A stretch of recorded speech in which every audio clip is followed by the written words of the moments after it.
Am I the asshole for being upset that my wife frequently mentions Trump in our family prayers, even during grace before meals and bedtime prayers? Sounds a bit weird, but let me explain. I, 32, am a politically neutral guy. My wife, 25, is not.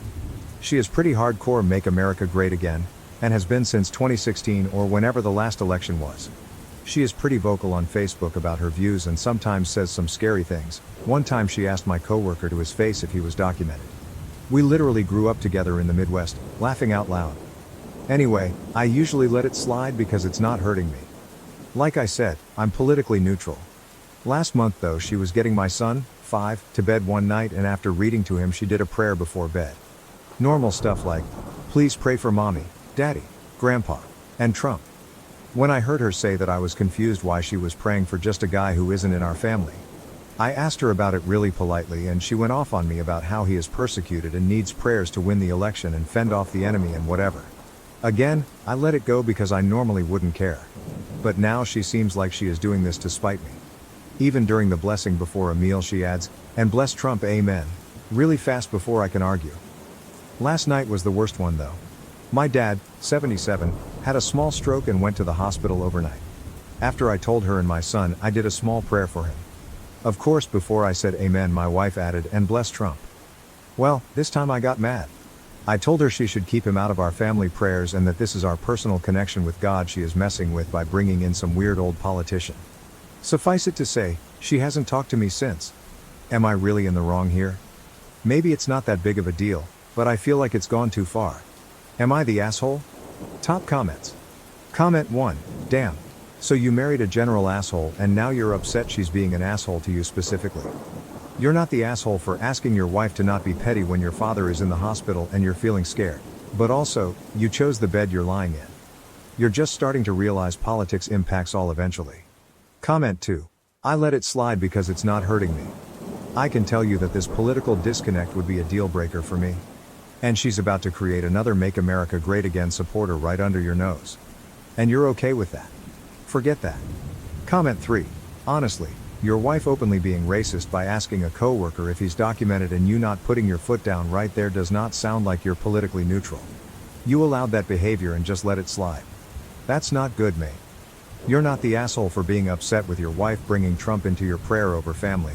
What the F? But you need to have a long talk with her about her general behavior and her comments, aside from just this latest issue. Comment 4. You're literally how the Nazis happened. It doesn't affect me, just everyone else, so I'm cool with it. Your wife is either a gullible moron who went down the wrong internet rabbit hole, or is a fascist. I know people like to throw that word around a lot, but that's because they don't know what it means. But what we're seeing in the States and in the world in general is a scary march towards authoritarianism that is anathema to the free world. I'd take my kid and run, but hey, it doesn't affect you, right? Like, she was racist to your boyhood friend's face. Update. So I mentioned in my previous post that my dad suffered from a small stroke the night before. Well, the small stroke was just the tip of the iceberg. Today my dad suffered a major stroke in the hospital and passed away last night. My whole family is devastated, including my wife. When I said a prayer over him, she did not say anything about Trump and was very respectful. After we got home from the hospital, I messed up. We were getting ready for bed and I thanked her. She asked for what, and I said for not bringing up Trump during the prayer for my dad. She immediately got mad at me about why I thought she was such a terrible person who would do something like that. I said she literally did it when we first found out he had a small stroke, and she said to me that it was before she knew it was that serious. I said that it was my dad, and of course it was serious to me. Then I really messed up and showed her the post I made yesterday to try to get her to understand. She read through all the comments and got even more mad at everything, of course. Long story short, she drove off to her friend's house and left me having to deal with my son and without a car. Later, she made this huge Facebook post about me and how I'm a terrible person. She said I made her drop out of college when I met her as a freshman, in college, and forced her to start a family with me. We met when we were 18 or older and the kid was her idea, but whatever. I assume she got this idea from some of the comments about the age difference between us, so thanks. And then of course she says that I'm against her and her beliefs and all the usual about Trump. I may update if something else happens, but whatever. Thanks to some of you for actually trying to help. I could ignore calling me a troll, but apparently I'm a bad person for being politically neutral and basically a Nazi. I am not choosing a side on purpose to have less conflict because if you can't tell, both sides are what caused the conflict. My dad died and my wife drove off and won't talk to me, but who cares because apparently I'm a troll/Nazi/groomer or whatever. Relevant comments. Comment 1, I'm not going to address the political donkey or the elephant in the room. What I'm going to comment on is your wife's total lack of compassion and grace. Even if she had been justified in her anger and hurt, it was totally out of bounds to put you through that the night your father died. That is a hard issue way beyond politics. Comment 2, sorry about your dad. Beyond your wife's troubling views about a guy who said he wants to be a dictator, her leaving you alone right after your father died is particularly troubling. Not the asshole. Comment 3, so your dad died and the next day she treats you like shit over Trump. And left you stuck with a kid and no car. You are not the asshole, but her asshole issues have more issues than a newspaper. Comment 4, my dude, both sides are not the same. Your wife is a victim of a toxic cult of personality, and you and your family are victims as well. It's not healthy to worship an individual like she does. And inferring from your previous post, as Christians you should be very wary of such a person. Liberals, progressives, and regular old Democrats aren't even the same thing, but none of them really adhere to the same level of cult worship as Republicans do for Donald Trump. It's just not something you really see. I'm sorry that your wife has been programmed. Consider her dead, she's not the same. I lost my own father this way. Everything is political. Even as evidence crushes the conspiracies he's sold, he's still 100% indoctrinated into the cult. He's gone. Your wife is gone. Discovered my husband's affair, aided by my stepdaughter, used her college fund, filed for divorce and left them. Now they want me back. I discovered that my husband was cheating on me, and my stepdaughter helped him hide it. As a result, I used her college fund for myself, filed for divorce, and left them both. Now they are pleading with me to reconcile. Hello Reddit, I need your assistance because I am in a difficult situation with my stepdaughter and I am unsure what to do. For background, I am a 42-year-old woman who has been with my soon-to-be ex-husband, David, who is 44, for 15 years. We have been married for 10 of those years, and I have loved him more than anyone else in this world. David has a daughter named Stacy, who is 17 from a previous relationship. He and Stacy's mother were never married. They only had a brief fling lasting a few months. She became pregnant and chose to keep the baby, but they had broken up just a couple of weeks before she discovered she was expecting. They decided to maintain a cordial relationship to co-parent the baby, and there were no real feelings involved. Stacy's mother tragically passed away in a car accident when Stacy was just 6 months old, leaving David to care for his daughter on his own. After that devastating event, it was just the two of them, father and daughter, facing the world together. When David and I first started our relationship, he was very upfront about his situation. He informed me that he was not only looking for a wife, but also someone who could step into the role of a loving and caring mother for Stacy. This was something I was more than willing to take on, as I have always loved children and had a deep desire to nurture and raise a family. At that time, Stacy was very young, only 2 years old, and her innocence and youth made the idea of becoming her mother even more appealing to me. I did not see David's situation as a burden or an obstacle. Rather, I saw it as an opportunity to expand my capacity for love and care. I was ready to embrace Stacy as my own daughter, and was fully committed to raising her with all the love and attention she deserved. The bond I hoped to build with her was something I cherished from the beginning, and I approached our new family dynamic with an open heart and a genuine willingness to be there for her in every possible way. Right from the beginning, I had been very serious about our relationship, and after 5 years of dating, we decided to get married. Our life had its ups and downs, but at the end of the day, I always thought that he loved me just as much as I loved him. I had absolutely no reason to believe that he might have been cheating on me because, even up until a couple of months ago, we had been talking about celebrating our 10th marriage anniversary with a family trip to some exotic place, and he had been pretty excited about it. People who cheat on their wives don't act that excited about a trip with their family, so I really hadn't seen this coming. Anyway, about 6 days ago, I found out that he had been cheating on me for the past 7 months with his co-worker. I had just been at work minding my own business when I received an email from said co-worker. It had all the details of their affair, and she had even attached proof of text conversations, phone calls, and even pictures of them together at places on days that he had told me he would be away for business trips. but those trips were really just romantic getaways with his affair partner, which I had no idea about. I was in shock when I received that email and went home immediately, not knowing what else to do. At that moment nobody was home since Stacy was spending the day with a friend and David was at work. I used the time to carefully reread the emails because I didn't want to have an emotional breakdown at work. I noticed that the coworker had included her phone number in case I wanted to speak with her. She explained that she decided to come clean about the affair because she knew he would never tell me, and she felt I deserved to know the truth. Apparently, he had been promising her for months that he would end things with me and tell me the truth, as she was uncomfortable continuing an affair with a married man. I guess her conscience had kicked in all of a sudden, or whatever. But anyway, apparently, David had been promising her that he was going to tell me the truth. I even had screenshots of that. He had told her that he was going to end the marriage with me and be with her wholeheartedly. She had believed him the first few times, but then it had been almost 3 months, and he still hadn't told me. So she had decided to take matters into her own hands and tell me the truth herself. After reading that email in its entirety, I decided to think about it for a while, and then I went ahead and called her because the worst had already happened. I was still kind of in denial, so I felt that maybe speaking to her would make me realize that this was not some prank. It was really happening. So when I spoke to her, she started off by apologizing to me and said that she really did not have any intention of ruining my marriage, but she had just fallen in love with David, and that was the reason why she was telling me the truth. Then she went on to explain how the affair had started, how long it had been going on, and all the promises that he had made to her, which were the same promises that he had made to me in the initial stages of our relationship. With every word she spoke, my heart broke a little more. By the end of our conversation, I thought nothing could be more heartbreaking.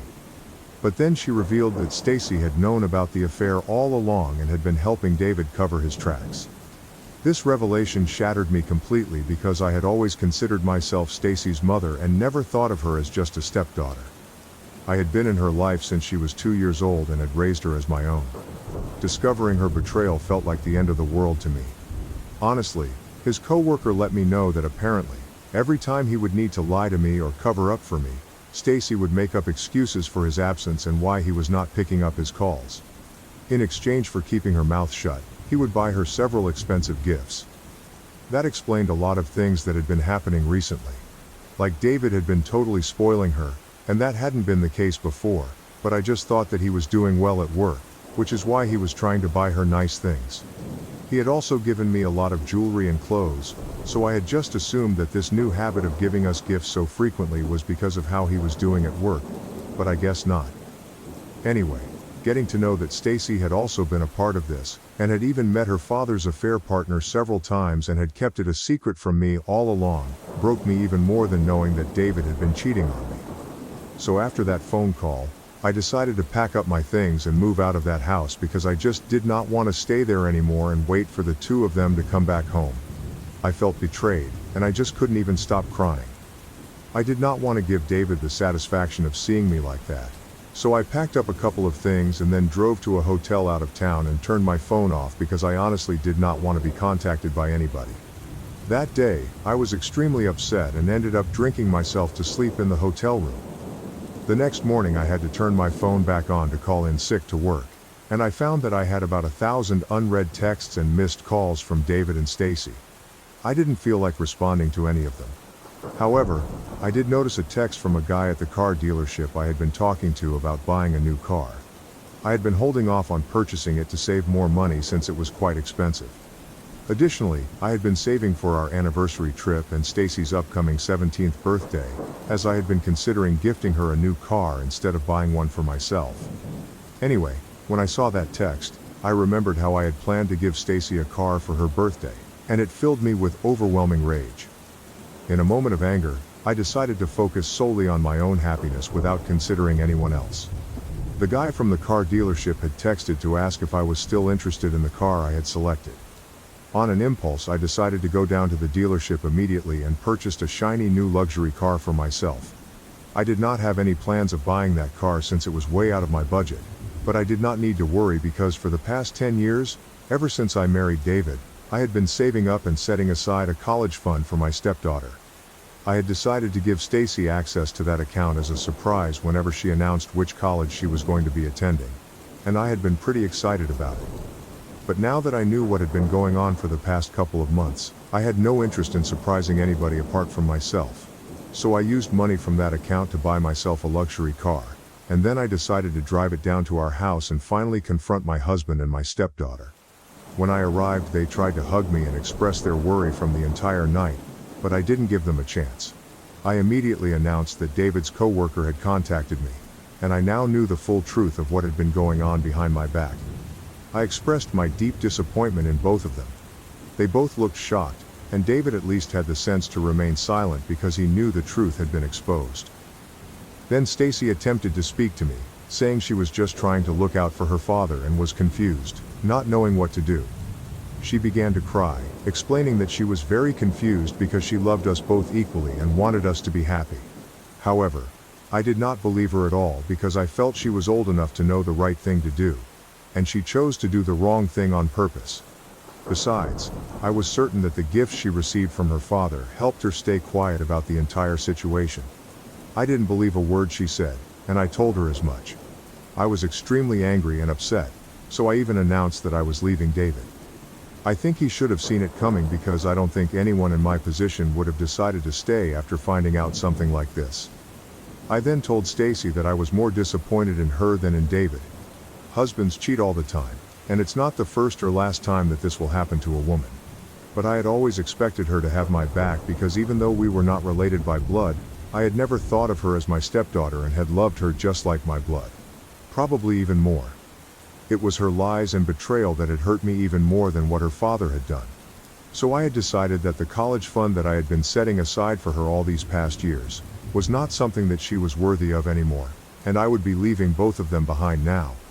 It was difficult for me to say that, and I nearly choked up because they had been my family for the past 15 years. But after telling her this, I decided to walk out without even giving them a chance to explain and went back to the hotel. They kept calling me, but I did not stop, and they even followed me out. I'm pretty sure they saw the new car I got and drove away as quickly as I could. After that, I had wanted to block them, but I just couldn't do it, because emotionally, I'm still struggling to process whatever is going on with me.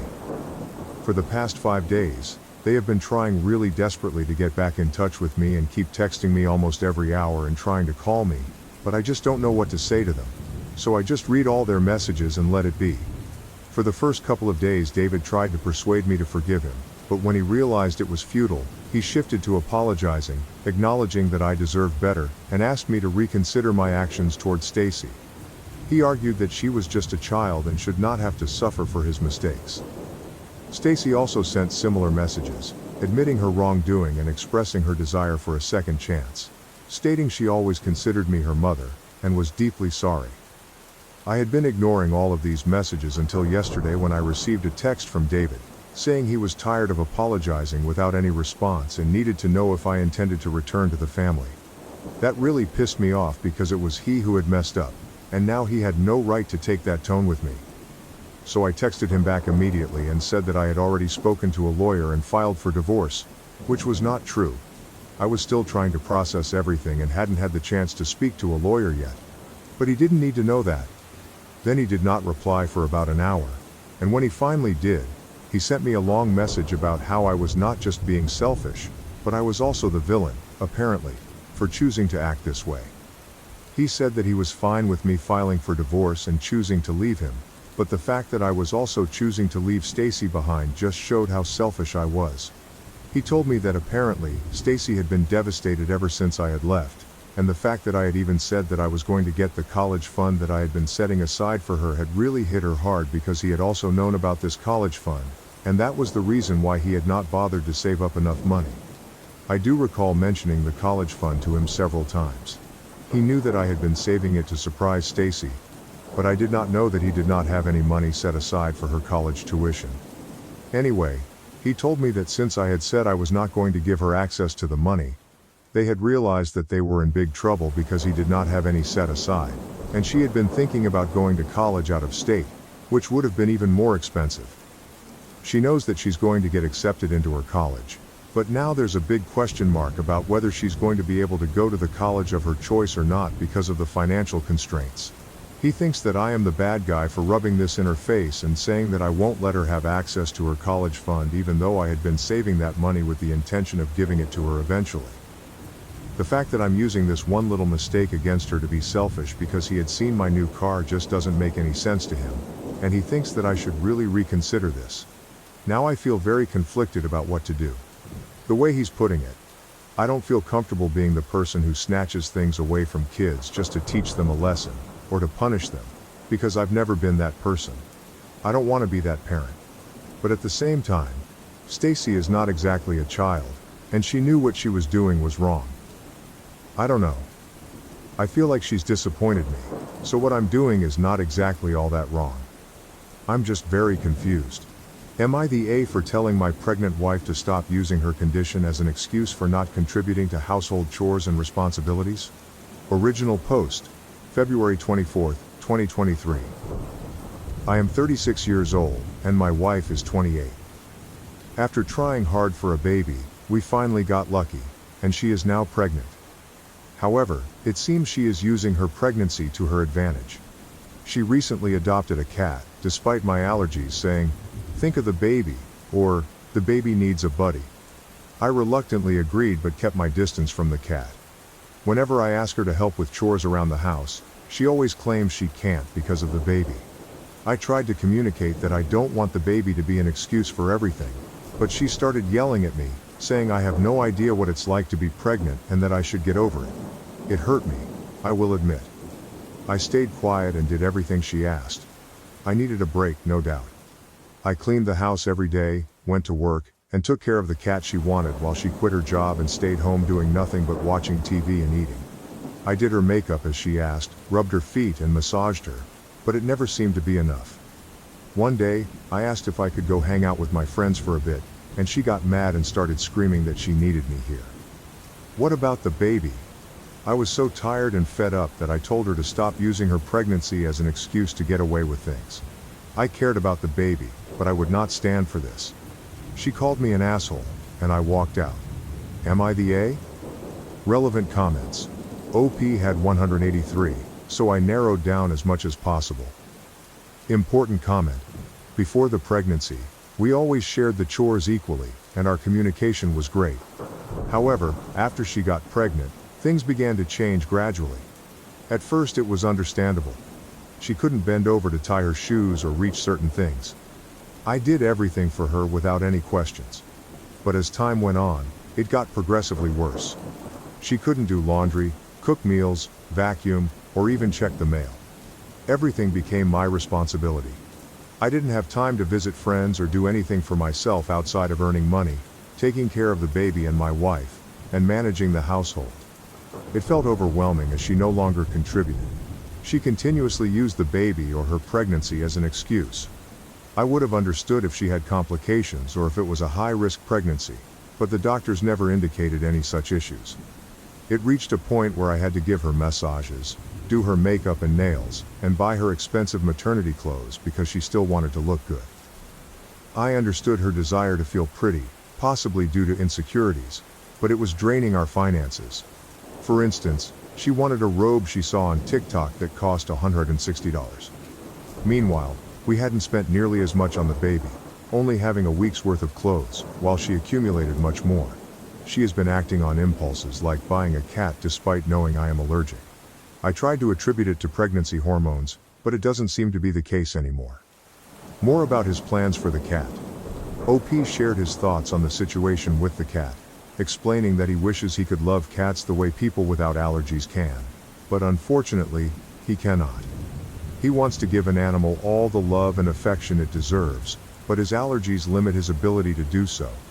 Additionally, he barely has time for the cat and believes it would be better for someone who can love it more to adopt it. The cat is sweet, but it is simply not a good fit for him. To a different commenter, OP mentioned that he is looking for quality shelters and does not want a no-kill shelter that is poorly managed or a breeding ground. Although he has never owned or adopted an animal, he wants them to be loved and cared for. He is open to suggestions for good animal shelters. Responding to another comment, OP explained that even though his allergies are minor, he still wants to be cautious around his own house. He does not see any problem with avoiding allergens, even if they are minor. OP loves cats and finds them adorable, but the allergy and other considerations make it difficult for him to keep one, so he needs to take precautions. Commenter: Bro. She's pregnant, not disabled. Now if she was 8 to 9 months, that would be different in terms of pampering and house chores, but makeup? Get ready for a long ride, my dude. OP responded that his wife acts like her pregnancy is high risk, even though it is not. She is 6 months pregnant, and their finances have been more focused on her than the baby. Commenter: Going to her how? At 6 months, the only extra money she needs might be for maternity clothes, good prenatal vitamins, and some money for cravings or small extras. We are currently 5 months pregnant and spending a lot, but it's all going towards the nursery as it should. OP explained that his wife saw a cute maternity robe on TikTok that cost $160. They spent money on a crib and only a week's worth of clothes for the baby, while she got much more than a week's worth of maternity clothing. Commenter: That hurts my heart. I'd love fancy things, but I would never ask my husband for something outside of our budget when preparing for a baby. You are spoiling her, which might be your way of showing care, but it's having a negative impact. She needs a reality check. OP replied that he plans to discuss budgeting with her, go to couples therapy, seek personal therapy, and give the cat to a no-kill shelter. He is open to any other suggestions since this is his first time dealing with a pregnancy, and he hasn't had time to read any books on the subject because he has been so busy providing for her and the baby. Commenter: What do you mean by you walked out? OP clarified that by walked out, he meant he left the house to hang out with a friend, but the hanging out turned into him talking about all the problems he was having with his wife. Commenter: Not the A. As others have said, unless she's medically at risk, there is no reason to stop all normal activities. Did you both discuss this beforehand? Did you agree it was fine for her to quit working and that you would handle everything? OP responded that his wife did not discuss quitting her job with him. She just announced it during dinner one day. It is hard to provide for a baby himself and her alone, so he had to take on multiple jobs. Commenter: Makeup thing? OP explained that he thought doing her makeup was the right thing to do because she told him she was exhausted and tired. He did those things for her, thinking she needed it and would appreciate it. Commenter: Is your post even real, dude? Why did she quit her job? Why would you need to do everything? I can't believe you did her makeup and all that after it too. This can't be real. OP assured that the post is real and expressed uncertainty about why she quit her job. He felt the need to do all of these things because she was pregnant. He wanted to make her happy and comfortable during this time. Having never been around pregnant people, he relied on what she said and trusted her. However, over time, it became more difficult and demanding, making it hard for him to be happy. He is now seeking personal therapy and has an appointment scheduled for the following week. Update and comments. Later that night. I recently discussed with my wife the possibility of both couples and personal therapy. She agreed that personal therapy was essential since, according to her, I have been the one experiencing all the issues in our relationship since she became pregnant. However, she was opposed to the idea of couples therapy. When I asked her why, she simply said, "Too much stress for me and the baby. Why are you making this such a big deal?" When I tried to explain that other mothers had suggested it as beneficial and healthy, she became angry and questioned, "Why are you talking to other girls? Do you not trust me?" I was baffled by how the conversation shifted so suddenly. I was insistent about the importance of couples therapy because I wanted us to raise our child together and not let our relationship fail. To this, she replied, "I'm afraid our relationship is too far from saving." I was completely devastated by how the discussion unfolded. Not knowing what else to do, I found myself sleeping on the couch because she had barricaded the bedroom door. I ended up calling a friend to stay at his place for the night, hoping that things might improve by morning. I am sorry that this situation did not turn out the way we had all hoped. Relevant comments. Commenter: When speaking to the divorce lawyer, ask about custody arrangements and the house. Sort it out before the baby is born, or it will be impossible to get anything, house-wise, fairly, while there is a newborn there. Take charge of this situation and speak to friends and family about how you are not allowed to do XYZ and have to handle all the chores and housework. Tell them you are being abused and ask for their support. OP. I will definitely consult an adult divorce lawyer, but honestly, I feel very guilty for what I said. I felt like I was being gaslighted. She kept trying to turn the entire subject around, basically blaming me, saying it was my fault, and that I did not do enough or should behave better. I do not know what it is like to be pregnant. I have never been around pregnancy, and I hate using it as an excuse. But honestly, I have no idea what I am doing or what I could do better. This is my first time experiencing this, and I thought that since she was going through it, she would be the most helpful person. However, it turned out to be the complete opposite. Commenter. In about 3 months, you are going to learn the meaning of unconditional love. It truly blindsides you, and there is no way to prepare yourself.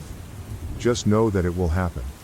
Her behavior will look even worse in light of that feeling because everything will be gauged by how it affects your child and their health, happiness, and overall well-being.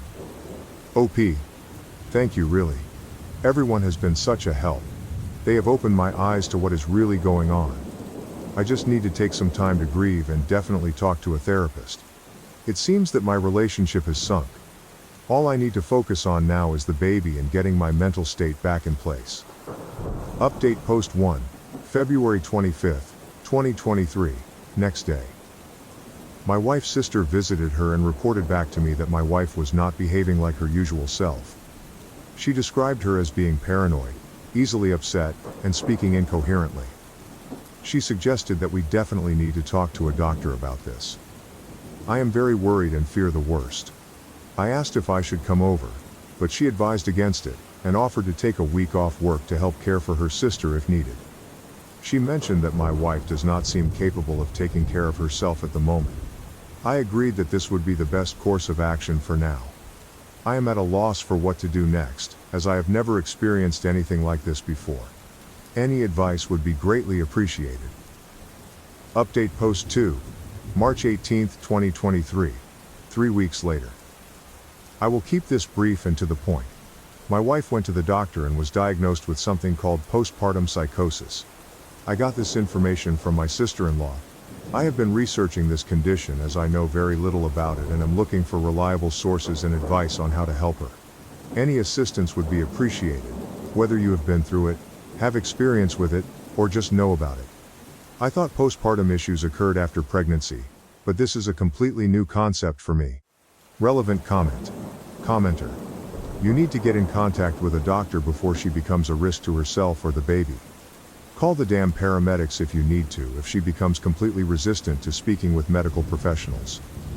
In DMS I mentioned how she might be suffering from a prenatal form of PPD or PPA, and I know you can't get in contact with her OB, but any doctor you speak to will be able to contact them for you if you know their name. There's nothing more you can do but get her help. OP. I'll definitely see if her sister can help me get in contact. Since she is there, I'll ask her to send me contact information and I'll call them immediately. Update Post 3, March 25, 2023, 1 week later, 1 month from original post. Based on numerous comments and chat messages, I have learned that the correct term for my wife's condition is prepartum psychosis. I am very grateful for this correction, as I was not present in the doctor's office when this was initially discussed, and had been relying on the information provided by my sister-in-law. Now that I have the accurate term, I will be doing even more research on this diagnosis. Thank you all for your support, helpful resources and guidance. I also realize that my previous posts contained many typos, making my story seem a bit unbelievable. I do not blame anyone for questioning it. Honestly, I never proofread, so there are a lot of errors. I am trying to fix these typos as much as I can to make my story clearer, but some might still be present. Additionally, if you see some letters spaced together incorrectly, it is because I was trying to save space, as I am limited to a certain amount of characters. I apologize for any confusion this has caused. I appreciate everyone who has been helping me. Update Post 4, February 28, 2024, 11 months later, 1 year from original post. It is over. Officially over. We have finalized our divorce, and I want to express my immense gratitude for all the support I have received.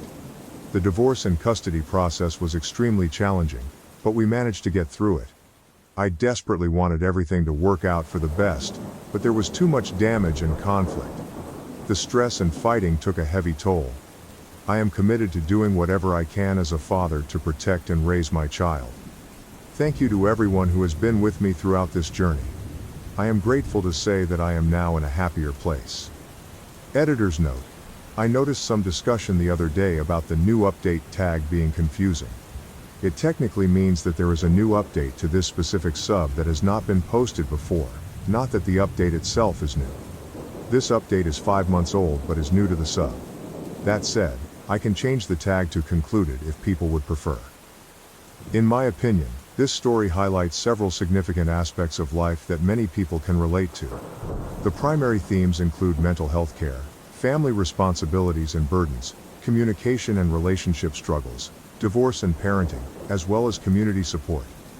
Firstly, the story begins with the wife exhibiting unusual behaviors, and later being diagnosed with prepartum psychosis. This underscores the importance of paying attention to and caring for mental health, especially during pregnancy and parenthood. Moreover, the narrator describes feeling overwhelmed by household chores and responsibilities as his wife becomes unable to contribute as she used to. This reflects the pressure many people face when taking on the majority of family duties without adequate support from their partner. Additionally, the story delves into the difficulties in communication between the couple, leading to misunderstandings and tension. This highlights the importance of effective communication and seeking external support, such as individual and couples therapy. Furthermore, the narrator faces the reality of divorce and the responsibility of raising a child alone.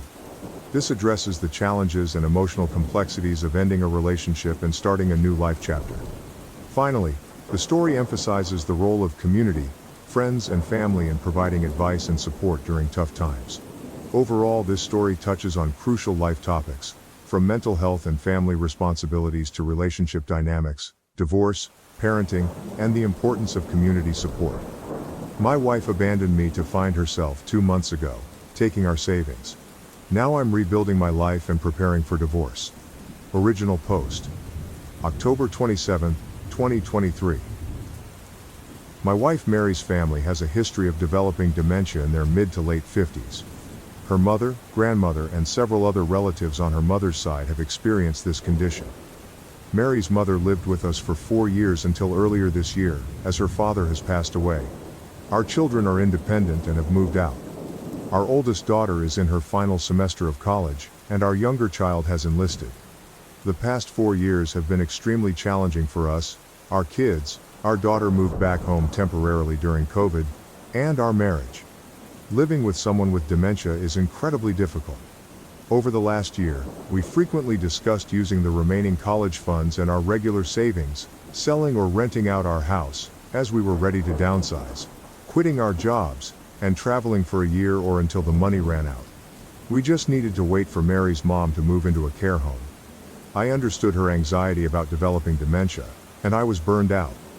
Enduring COVID while working remotely, with a wife also working remotely, a college student and a high school student taking remote classes, and a mother-in-law with dementia was very challenging. When a space finally opened up at a care facility, we were able to move Mary's mom there. I thought I would finally get a chance to relax. However, after Mary's mom moved out, Mary's mental health declined significantly. I went from caring for her mom to caring for her. She felt immense guilt about placing her mom in a home, and experienced severe anxiety about developing dementia herself. Our plan was to start traveling in the summer of 2024. 2 months ago, I came home to find a note from Mary. My friends call it Exhibit A. The note said she was going on our trip without me. She had quit her job, taken most of our savings, and was not sure when she would return. Maybe in a year, maybe sooner. She wrote that she knew I would understand. Her location services are turned off, and my calls go directly to voicemail. I sent a picture of the note to our children via text. We have separate checking accounts for the direct deposit of our paychecks, but we would transfer most of the money into a joint account to cover household bills and savings. Both of us had access to the main savings account. We also had joint credit cards for household expenses, and the 2 cars and mortgage were jointly owned. In addition, We each had our own small savings accounts, retirement accounts equally funded, and personal credit cards for gifts and leisure activities. I have now closed all joint cards and accounts. I waited a month to see if she would return, hoping it would be before she spent all our savings. After receiving only one text message during the first month, I consulted a lawyer. She informed me that there was very little to do at the moment, aside from changing the beneficiaries of my retirement accounts and life insurance. This way, my wife would get nothing else if I died alone while she is off on our adventures. Since only a month had passed, there was no way to serve her papers. My lawyer advised me to continue paying the mortgage and car loans because the cost of getting a judge to approve the sale of joint assets would be higher than making the payments. I did not want to ruin my credit by letting one of our cars get repossessed, but I also could not sell it since she is on the title. I receive random texts from her, and she occasionally posts on Instagram, with comments turned off, of course. I want to block her so badly, but my lawyer advised that it is better to maintain a communication channel that does not involve our kids. Her last post was from Hawaii, where she commented on what a great husband I was for letting her take this trip. Meanwhile, I am struggling to pay for 2 cars, a mortgage, household bills, and insurance, all while hoping no emergencies arise since I have no savings left. And she is out there enjoying our trip. F you her.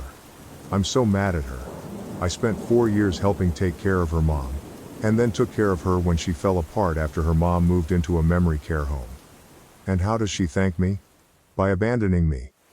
Now, I will never get to take this trip, and I have to delay my retirement. The only silver lining is that the kids are mad at her too, though they will probably forgive her eventually. Double F her. I am not stupid. She is definitely hooking up with guys. She looks good and won't have any trouble finding men. I texted her asking if she was sleeping around, and a week later she replied saying she was not. Yeah, right. So, here I am, drinking alone on a Friday night, while she is probably on some beach, living it up. Triple F her. Edit. Fix typos. Edit. 2. My lawyer gave me tons of advice and options, but it was way too much to cram into this post. I could push harder and probably will have to eventually, but all that legal stuff is super expensive. Finding her, serving her, getting a judge to sign off all costs a lot. I will follow up soon and talk about the savings and my finances. It only hit me how much I need to worry about money after paying all the bills and seeing how little is left. Relevant comments. One commenter pointed out that by thanking him for letting her take the trip, she is essentially saying, "When I get tired of living the single life, I will come back to the comfort and security of married life." The commenter suggested that when she returns, he should say, "Welcome home, here are your walking papers." In response, OP confirmed that his wife is completely under the delusion that she is returning to their marriage. She has had several conversations with their daughter and is convinced that he will understand and forgive her. Another commenter recommended that OP tell his daughter to pass along the message that he is filing for divorce due to abandonment to see if it gets any traction. Although they generally do not like the idea of involving the kids, they emphasize that the children need to support him in this. They suggested telling her that she would be cut off if she continued this behavior. The commenter also proposed that OP start posting about how his wife is living the good life and letting friends and family know what kind of situation this has put him in, as everyone probably assumes he is on board if he is not actively sharing the truth. OP responded that his wife only hears what she wants to hear. He asked her to provide an address to serve her with divorce papers, but she only replied that they would work it out when she comes home, which he strongly disagrees with. He mentioned that his daughter has tried to convey the pain she is causing, but his wife justifies her actions by saying she only has 5 to 10 years left until she develops dementia. OP questioned whether she should not be spending this time with her family, especially since it is uncertain whether she will even develop dementia. Update, November 13, 2023. Here is an update from my original post. I am feeling much more positive now that the financial situation has become a bit more manageable. Essentially, I am accruing debt that will be paid off when I sell the house. Even with legal fees, I have about 6 to 8 more months before I need to worry about money, assuming no emergencies arise. My friend's wife gave me some valuable advice. Do not go from being a hero to a villain in your kids' eyes. How I talk about and treat my wife will determine my future relationship with my children. While I no longer care about my wife, I do not want to make her a sympathetic figure or drive the kids away from both of us. I followed up with my lawyer, who said that we will have my wife repay the savings she took through a reduction in her share of the assets. Any division of assets will include the savings she took. She will also have to repay the money I spent maintaining the household while she was gone. There is plenty of equity in her share of the house and her retirement plans to cover that. The lawyer also mentioned that, after nearly 25 years of marriage, our finances are so intertwined that my wife will get some share of the assets. The best case is that she agrees to the terms of the divorce, making it relatively cheap and quick. Otherwise, it will get complicated and expensive. She gave me a lot of options and an estimate of costs, so I decided to wait and see. I obtained a couple of credit cards with promotional rates for purchases and transfers, which gives me some breathing room and allows me to conserve cash. I will pay them off when I sell the house. Now that my financial situation is less stressful, I am actually enjoying her being gone. I am free to do whatever I want, whenever I want. I do not have to cook, clean, or take care of anyone. The house is quiet for the first time in ages. I love my wife, but her mental health weighed down our marriage. On balance, it was worth it until now. During the first month or so, I expected her to be there whenever I got home. When someone was at the door or if I heard noises, I would think it was her. I even checked the doorbell cam obsessively. I am not looking forward to her return. It has to happen, but when she comes back, I will have to deal with her, the divorce, getting the house ready to sell, dividing all our belongings, and finding a new place to live. I hope she stays away until after New Year's, but my daughter thinks her mom will be home for Christmas, either to stay or visit. My lawyer will have papers ready to serve her. Hopefully she will agree to the terms and continue her travels. People have given some great advice. Renting or selling the house is not really feasible right now since I would need to fix some things and get it ready to sell or rent. As I need a place to live, the amount I would net each month, rent minus mortgage, minus rent on a new apartment minus storage unit, is not worth it. My kids' rooms are still full of their stuff, and I do not want to spend the time and effort to clear them out and put them in storage. Getting a HELOC was excellent advice. I did not realize I did not need both people to get a loan. If I need more money, I can go this route. In the short term, the promotional rates on the credit cards were cheaper and easier than getting a HELOC. Serving my wife divorce papers or getting a divorce in absentia is something I might need to do eventually, but the cost in legal fees increases exponentially in such cases. I am comfortable just waiting for now. I checked the phone bill to see where she is and possibly where she is going. I noticed that she does not post on social media until after she leaves a place. For example, when she posted about Hawaii, she made a call that day originating in Los Angeles. She posted about a cruise, and I figured out the dates, considering serving her at the port. But the cruise ended a couple of days before she posted. She tried adding international calling to her line, but I blocked it, so she removed her phone from our account. Relevant comments. One commenter expressed anger on behalf of the OP, criticizing the wife's audacity to say, "My husband is so great for letting me take this trip." They hoped she would be home for Thanksgiving so her world could explode. OP responded that she had told her family she would not be home for Thanksgiving, but nobody informed her that he and their daughter would be spending Thanksgiving with her family. She can see the posts of them having a good time without her. Another commenter advised OP to change the locks on the house to prevent her from waltzing back in while he is out one day. They expressed their anger for OP, and mentioned that if their husband did this to them after 23 years of marriage there would be serious consequences. OP responded that his wife left her keys, so he changed the code on the security system, the passphrase and the password. He also found a new hiding place for the emergency key they kept in the backyard. A third commenter questioned whether the wife planned to blow through all the money, and then assume OP would take her back and care for her when dementia hits. OP confirmed that this seemed to be her plan, but it was definitely not his. Update 2, December 4th, 2023. Edit, December 4th. Nothing much has changed. I went to the in-laws with my daughter for Thanksgiving. The visit went well.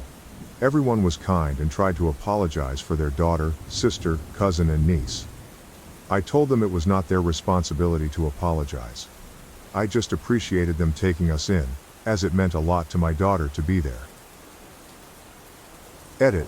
December 20th. I received a text from my wife saying she will be in town for Christmas.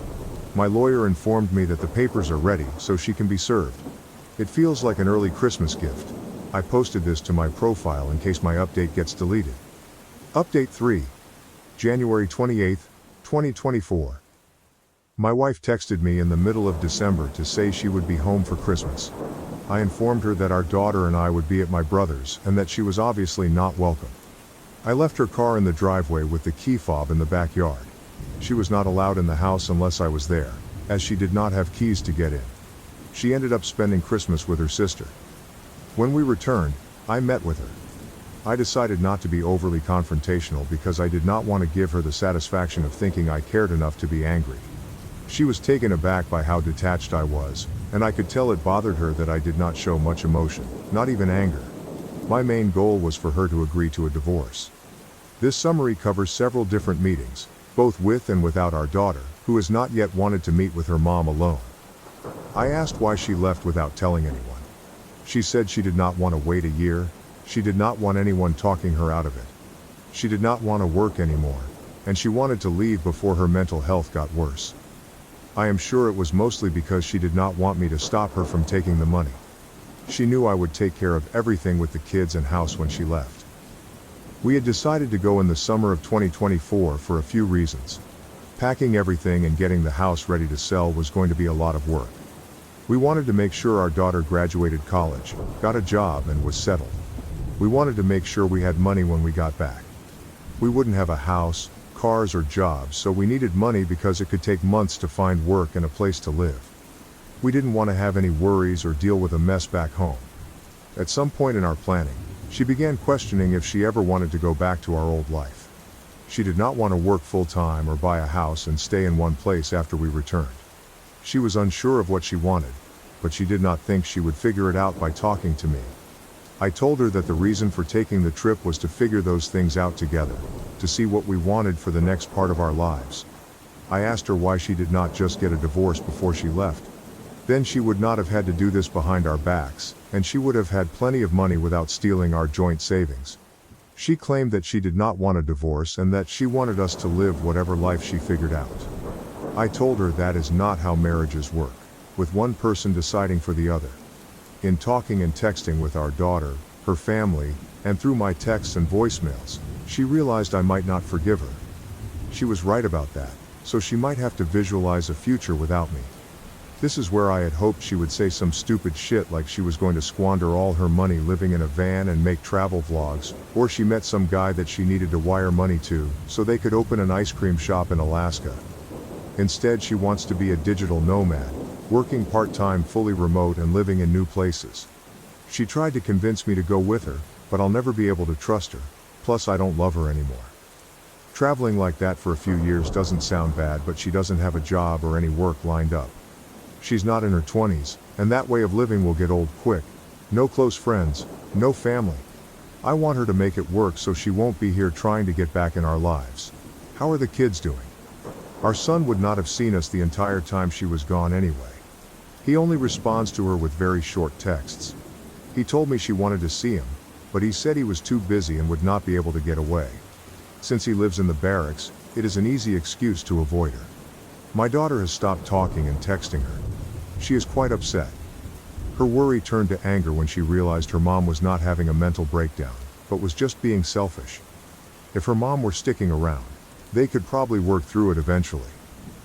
I just care that my daughter is happy, so whatever she decides, I will support.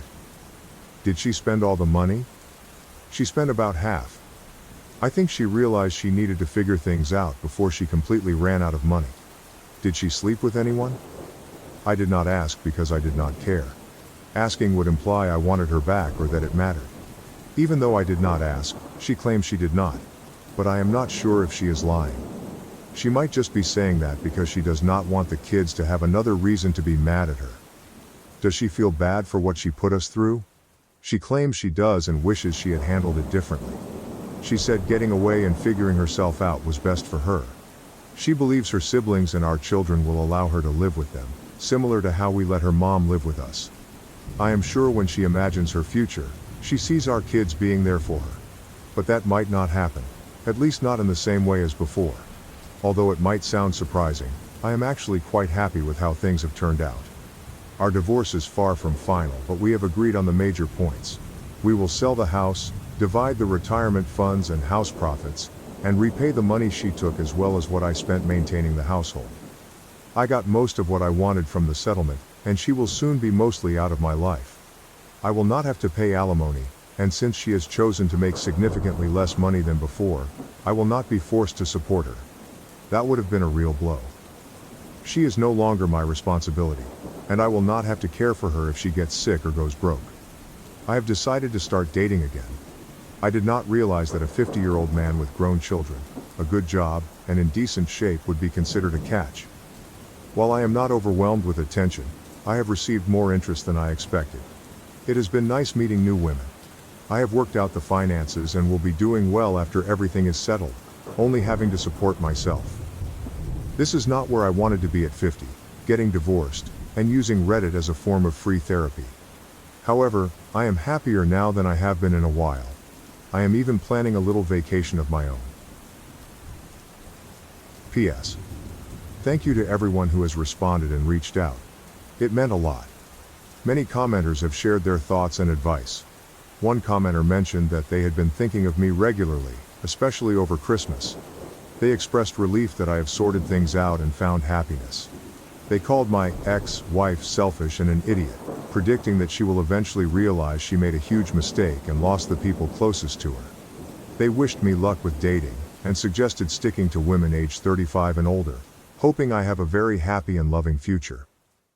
In response, OP noted that many women in that age group either have young kids, or are looking to have kids soon.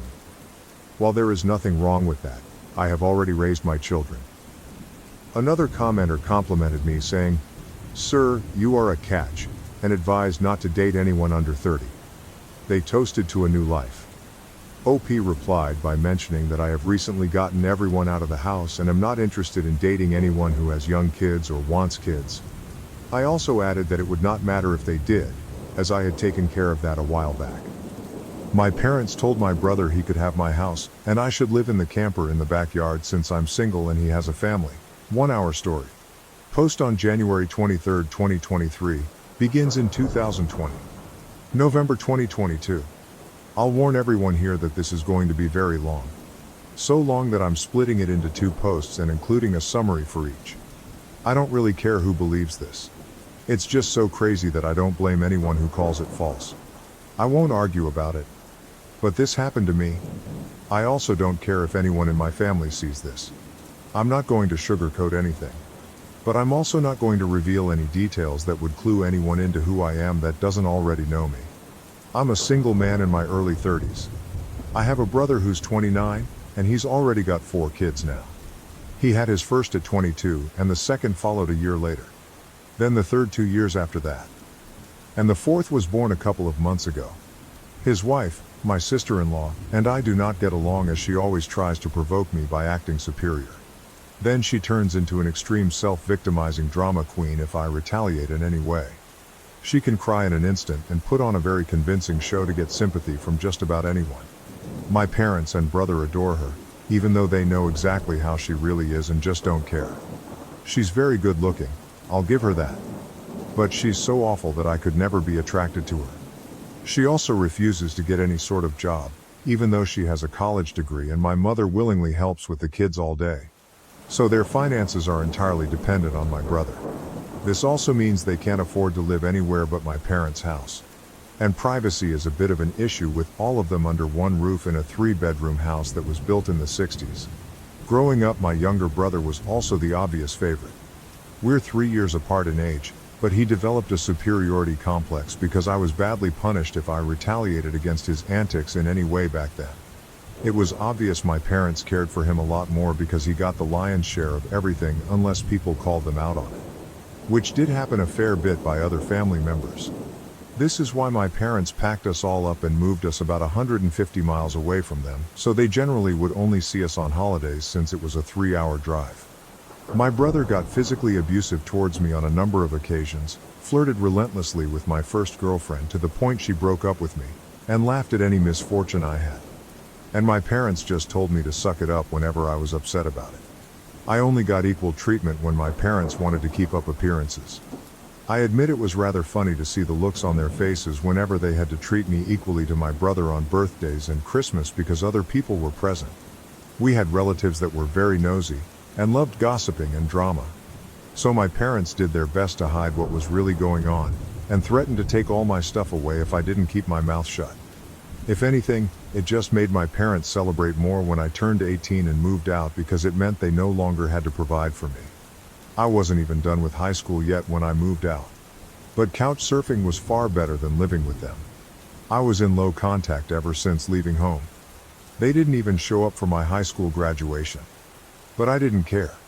From that point on, I would usually only see my parents and brother on holidays like the rest of the family. The start of the 2020 pandemic was not kind to me. I lost my job and couldn't renew the lease on my condo because my roommate also lost his job and neither of us could afford the place on unemployment money. It was a rented 2-bedroom condo that I really loved. As the lease was ending, my roommate left early to move back in with relatives, and I had to sell nearly all of my stuff because I was soon going to be homeless if I didn't downsize to an extreme. I really shouldn't have rented a place that was so expensive, but I liked living the high life. Until then, life wasn't kind to me, and I realized I should have been living somewhere far cheaper so I could have saved more money to fall back on. But I had a plan. I own a truck simply because I've always loved trucks, so I found a $1,000 camper in good shape and put it on my truck just so I could live out of it for a while. It was supposed to be temporary, but I ended up living out of it far longer than I ever thought. I originally hoped to be able to live out of the camper at my parents' house, where my brother and his family still reside as well. But when I asked my parents to let me stay for a while, they told me they had a full house and didn't want me there. Plus, we hadn't exactly gotten along in the past decade. They said they'd only agree to let me park my camper there if I paid them basically what it had cost to rent an apartment in my area. That was way too much just to park my camper. I was jobless and trying to save as much of my unemployment money as I could until I could find a new job. I may as well be living in an apartment with that rent price they were asking. My parents called my camper an eyesore and told me to take a hike since we couldn't come to an agreement. And sister-in-law thought it was absolutely hilarious that I had to live in a camper. My brother joined her in pointing and mocking me while calling me a homeless bum. I parked my truck/camper in a store parking lot to sleep on the first night that I had nowhere else to go. I felt scared out of my mind that someone might try to break in. Suffice to say, I didn't sleep well that night. There was nowhere else I could go as any other relatives that owned houses were fairly far away, and all my friends were apartment people. And I was pretty attached to my area as well. So I didn't want to just leave. I'd also had my mail forwarded to a friend's apartment. It was the only way I could still get my mail anymore. Finding a stable place to park was pretty difficult.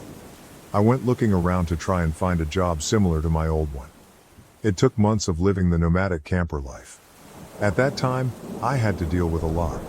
Everything from beggars and drug addicts, to people demanding I leave because my camper was an eyesore. At one point, someone who told me to move claimed to be with a homeowners association. I wasn't even parked on a street with houses. And when I questioned what homeowners association, they got incredibly belligerent and threatened me.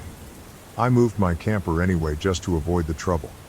To have a steady supply of electricity, I learned to use a long extension cord to plug in anywhere I could to recharge my camper batteries. This meant sneaking around and plugging it into an outside outlet of a random building while parked on a street. I know that's a crummy thing to do, but I had to keep my batteries charged so my refrigerator would stay cold. I had a small solar power bank for recharging my phone, but I didn't have anything like a generator. And generators are noisy and require fuel anyway. So I did what I had to do. After months of living like that, I finally managed to get a new job. I had to move to the neighboring city to find a job that didn't involve retail. I worked retail while in college and promised myself never again. Though I was nearly ready to break that promise. I was still getting unemployment money, but I had no stable place to live while receiving it. And I didn't want to still be jobless when it ran out. Plus, I was bored out of my mind. I had little else to do but read, watch movies on a small portable DVD player, use my phone or laptop, and keep note of where I could park and what local public bathrooms I could use. I kind of envy that the Japanese have public bathhouses. We could really use stuff like that over here. When I finally landed a new job, I practically lived in the back lot of the building by the warehouse in old employee parking spaces literally no one else seemed to bother using because they were so far in the back that the area was borderline forgotten. My boss company owner actually liked this arrangement because I was willingly available to take any shift I could get as long as I had enough sleep. He even let me take the camper off my truck and set it up in one of the spaces so I could drive around without it. Not exactly sure if this was legal, but no one bothered us about it. The entire time I lived back there, I didn't have to deal with many trespassers. There were a few, but the security guards escorted them out. I was pretty much on call almost all the time when they needed me, and was working virtually every day of the week. My boss let me plug my camper into the building for power and water, and I paid a small amount of rent by working for free on Sundays when no one else was in the office but the janitor and security guard. Beyond that, I usually had to shower at a friend's apartment, or at my local gym as the camper didn't have a shower in it, and only a portable toilet.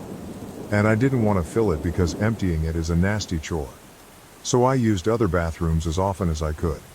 I had a key to the warehouse, and could go in to use the bathroom there at any hour. I was even on a first-name basis with the night security guard. He's since become one of my closest friends. The camper was easy to heat in the winter with a small electric heater. Summers were not fun though. The camper didn't have air conditioning, so I had to get a used portable air conditioner just to make it bearable. I made a lot of overtime pay and learned some new skills from other employees. Eventually, midway into this year, I landed a better position in the company as a supervisor, and started making a better salary than my old job. That's when I decided I wanted a house. The scare I'd gotten from losing my condo made me realize I needed something much more stable for the long term. I looked around for something close to my work, and just 2 miles away found a 3-bedroom manufactured home on a small property. But I managed to get it for $10,000 less than the asking price somehow. I used nearly my entire savings for a down payment and got approved for a home loan. I finally didn't have to live in a camper anymore. There was enough space for me to back my truck in behind the house to take the camper off to set it up in the backyard. So I put it there as its own little building just in case I want to use it again. When I was fully settled in the house, I was dumb enough to brag about it on my Facebook. My family saw the post, and that's where this mess really starts. After a few weeks, my parents and brother along with his family came to visit completely unannounced to have a tour of my home. I didn't even give them my address. So how they found out where I live I still don't know. None of my friends have fessed up, and no prior family members visited me before that. So I wonder if they stalked me at work and followed me home or something. It really wouldn't surprise me. Once I opened the door, they practically all shoved their way in like rambunctious tourists. Then they just started making themselves at home. They all kept poking around, and my sister-in-law had this creepy smirk that she was repeatedly flashing me. And it was only later that I figured out why. And it made me madder than a bull on steroids that just got stung by a hornet. My parents were constantly talking about how I've got so much extra space now. And it's too much for someone like me who has no wife or kids. Sure, not now, but maybe someday. And my brother kept remarking about how there was more space than our parents' house, and my house was closer to his job too. Red flags all around, I know. Eventually, my brother asked me to speak privately. Everyone else suddenly left the room and piled out onto the front porch. That's what finally made me realize they'd planned something. My brother, let's call him Dan for the sake of simplicity, said the house was too much for me alone. And I should let him move in with his family because his wife is pregnant with kid number 4. And my house is much closer to his job. He pointed out that I already have the camper, so I could just live in that outside while they live in the main house. And I'd like to point out that Dan never once spoke of offering rent. Mind you, he's got a good job. He also started talking about how there would be changes, and even curfews. And that I couldn't just walk in at any time without prior notice. If it weren't my brother, I'd think the person I was talking to had lost their mind. But Dan lost his marbles long ago thanks to our parents treating him like he was the center of the world. I tried to speak, but he kept talking over me as if I had no say in the matter. There was no way in hell I'd rent my house or parts of my house to him. Other people maybe, just so I can pay the mortgage off more easily. But certainly not him. Or his nasty wife. I've heard of this exact kind of situation in videos online many times. And never once did I think I'd actually live it because I thought it so ludicrous. But my parents, brother, and sister-in-law do all fit the bill for a bunch of narcissistic entitled crazies. So I picked up my phone and set it to start recording. Then just held on to it. Dan didn't even seem to care or notice that I'd done this, and just sat there with his arms waving around while talking about all the reasons why he needed my house. Then went from saying that to acting like it was a done deal and trying to reach out his hand to shake mine. That's when I finally showed my backbone and said, "Hell no." And I said it loud enough that Dan stumbled backward for a second. I'd rarely ever raised my voice to him on that level because I was punished by our parents whenever I did. But this was my house, not theirs. My spine can be as shiny as it wants here. I stood up and then told him that my house was not up for grabs. And acting like I'll let him move in just because they want it, won't make it happen. I bought my house for me, and it's not my fault he keeps having more kids and has to keep living with our parents because he can't afford to move out. Dan got as physically close to me as he could without actually touching me and said that I didn't deserve the house, and he needed a better place for his family to live. I laughed back in his face and said that was total nonsense because I worked hard to be able to buy my house. Of course, I deserved it. Dan started yelling that I have no wife or kids, and I don't need all the space. So I may as well give it to him. I said I'm not giving him anything. And he never even offered to pay me rent. If I let him move in, I'd still be covering the entire mortgage on my own house without even being able to live in my own house. Then Dan told me that he shouldn't have to pay rent because his family comes first, and our parents said I was going to do this, and that I will. I yelled, as if their word was law or something, and told Dan that they did not have the right or power to give my house to him. Then right on cue my parents and sister-in-law barged back in through the front door and surrounded me to try and force me to agree. There was a lot of fighting. But to sum it up from this point on, I heard the line, "Just do it for Dan," way more times than I can remember. In the fight, I told them all they don't have a say in my life or my house. And to get out before I called the cops. My sister-in-law screamed the loudest at me about how she was pregnant again, and I can't do this to her. I said I did nothing to her. She just assumed she could take and take from me like I would just allow it. I had no obligation to her or her family. Then I called her a stuck-up person who never had any respect for me. So I don't care what she thinks or how many kids she has. I have no sympathy for her. She won't be living in my house. Well, that made her angry enough to attack me. She got in one good hit on my face and tried to do more, but my brother held her back, kicking and screaming. She kept demanding he let her go so she could scratch my eyes out. The phone I was holding recorded pretty much everything. So I held it up and said I was going to call the police if they didn't leave right away. My parents told Dan they were leaving. Then my mother said that I had a week to come to my senses. I told her I won't be, and to not come back. Then I told sister-in-law that my phone recorded everything, and if she tries anything, I'll press charges for assault. She screamed at me and then stormed out loudly, crying with her face in her hands. My mother was the last one out the door and said that I better do this for Dan and sister-in-law. I responded by telling her I won't be. Update 1, January 25, 2023. Part 2 of parents trying to take my house for my brother. They broke my locks to move in while I wasn't home. As I stated in the first half of my post, many will find this unbelievable and long. Yes, I am aware there are similar sounding posts online already. I've seen a number of them now. But it's not like those posters have a monopoly on this sort of situation happening to them. If anything, I'm surprised this site hasn't been better weaponized against this sort of thing, since entitled people should be more afraid of getting outed here. But anyway, I do not blame anyone who calls this false. I would too if I was reading this. However, by reading this and my first post, you'll know just how messed up my parents are. As in my life they were the root of all evil that spoiled my brother into the person he is today. They have never given me a real reason for why. And I kind of fear there isn't one. Some people can't explain why they make choices like child favoritism. So it's all they can do to try and stand by the child they backed. Which is exactly what my parents tried to do. And I've practically destroyed their lives for it. Not in the legal sense, but more an emotional one.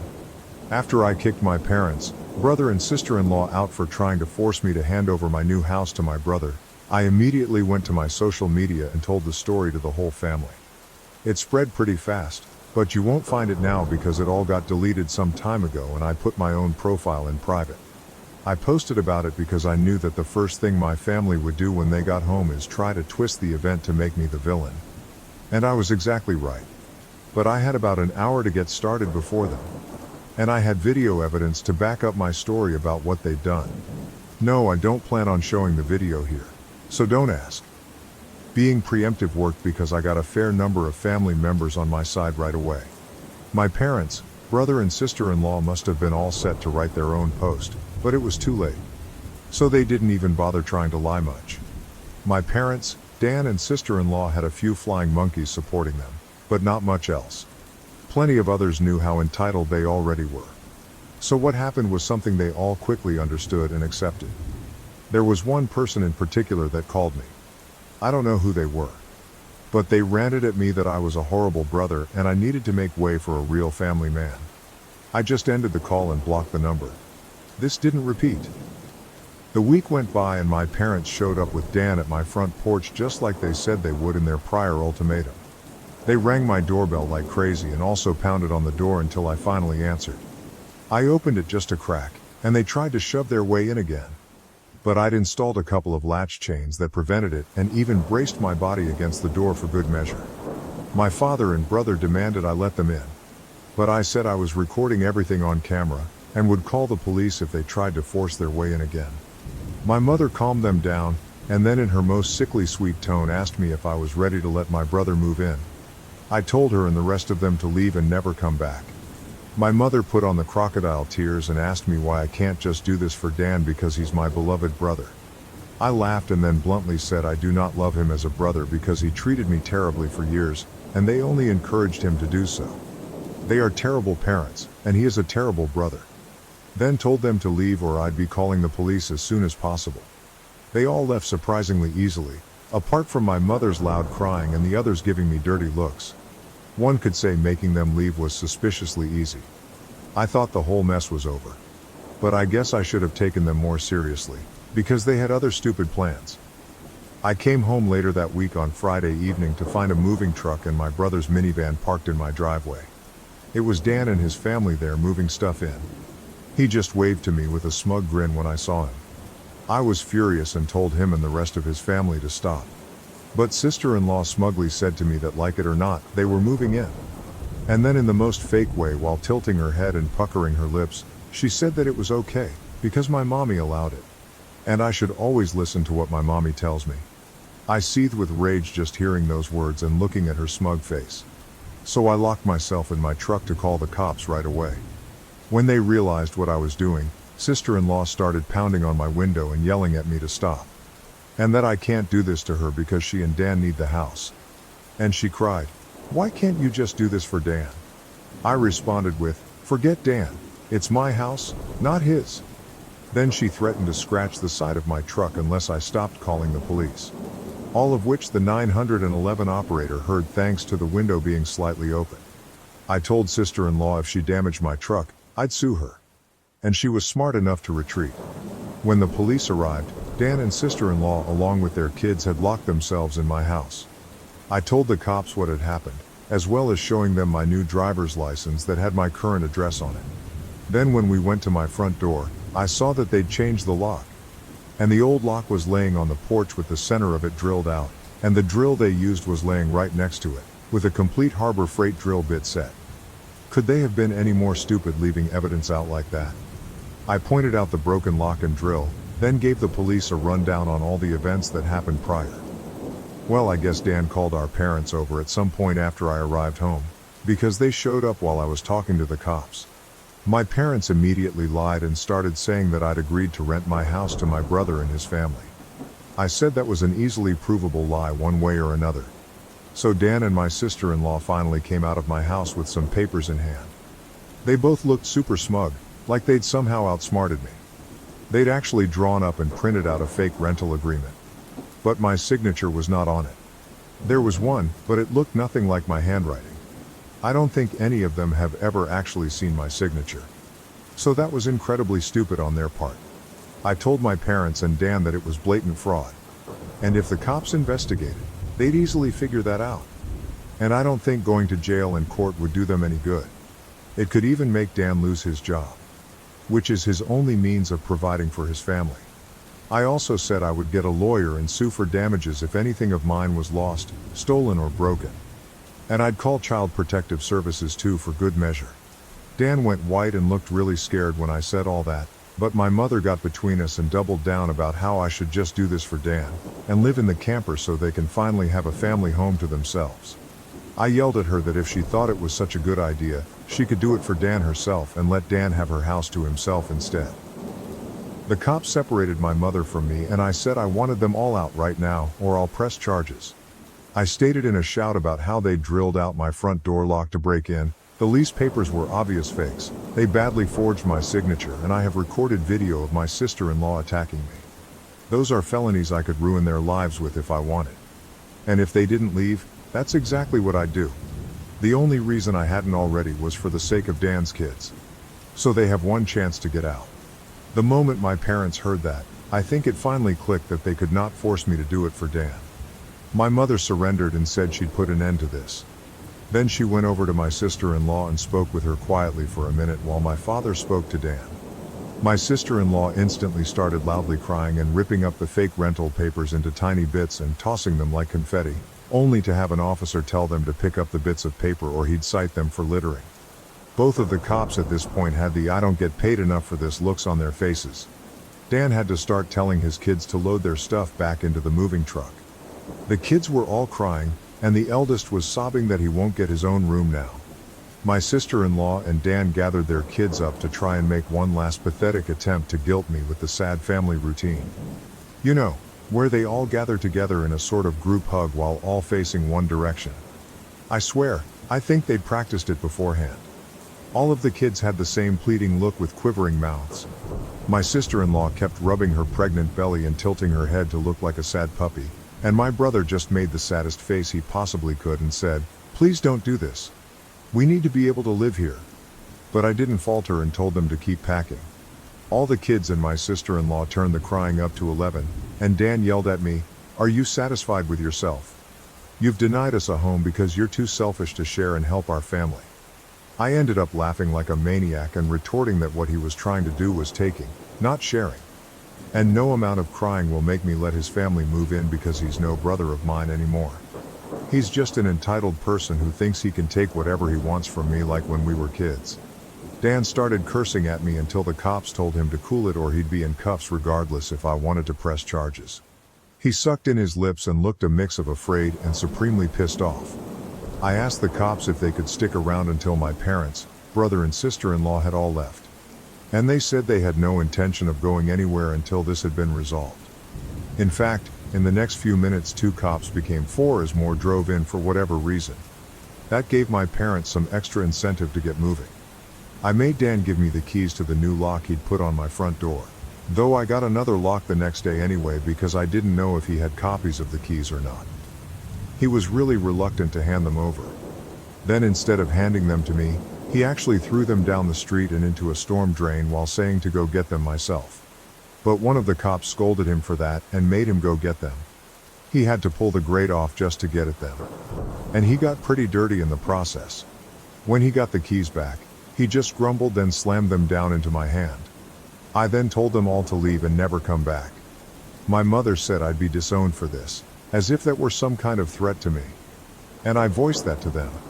Then in an overly sarcastic way I said something along the lines of, "Oh no, that means I won't get to come to any holidays with you guys where I always get treated terribly by you all anyway.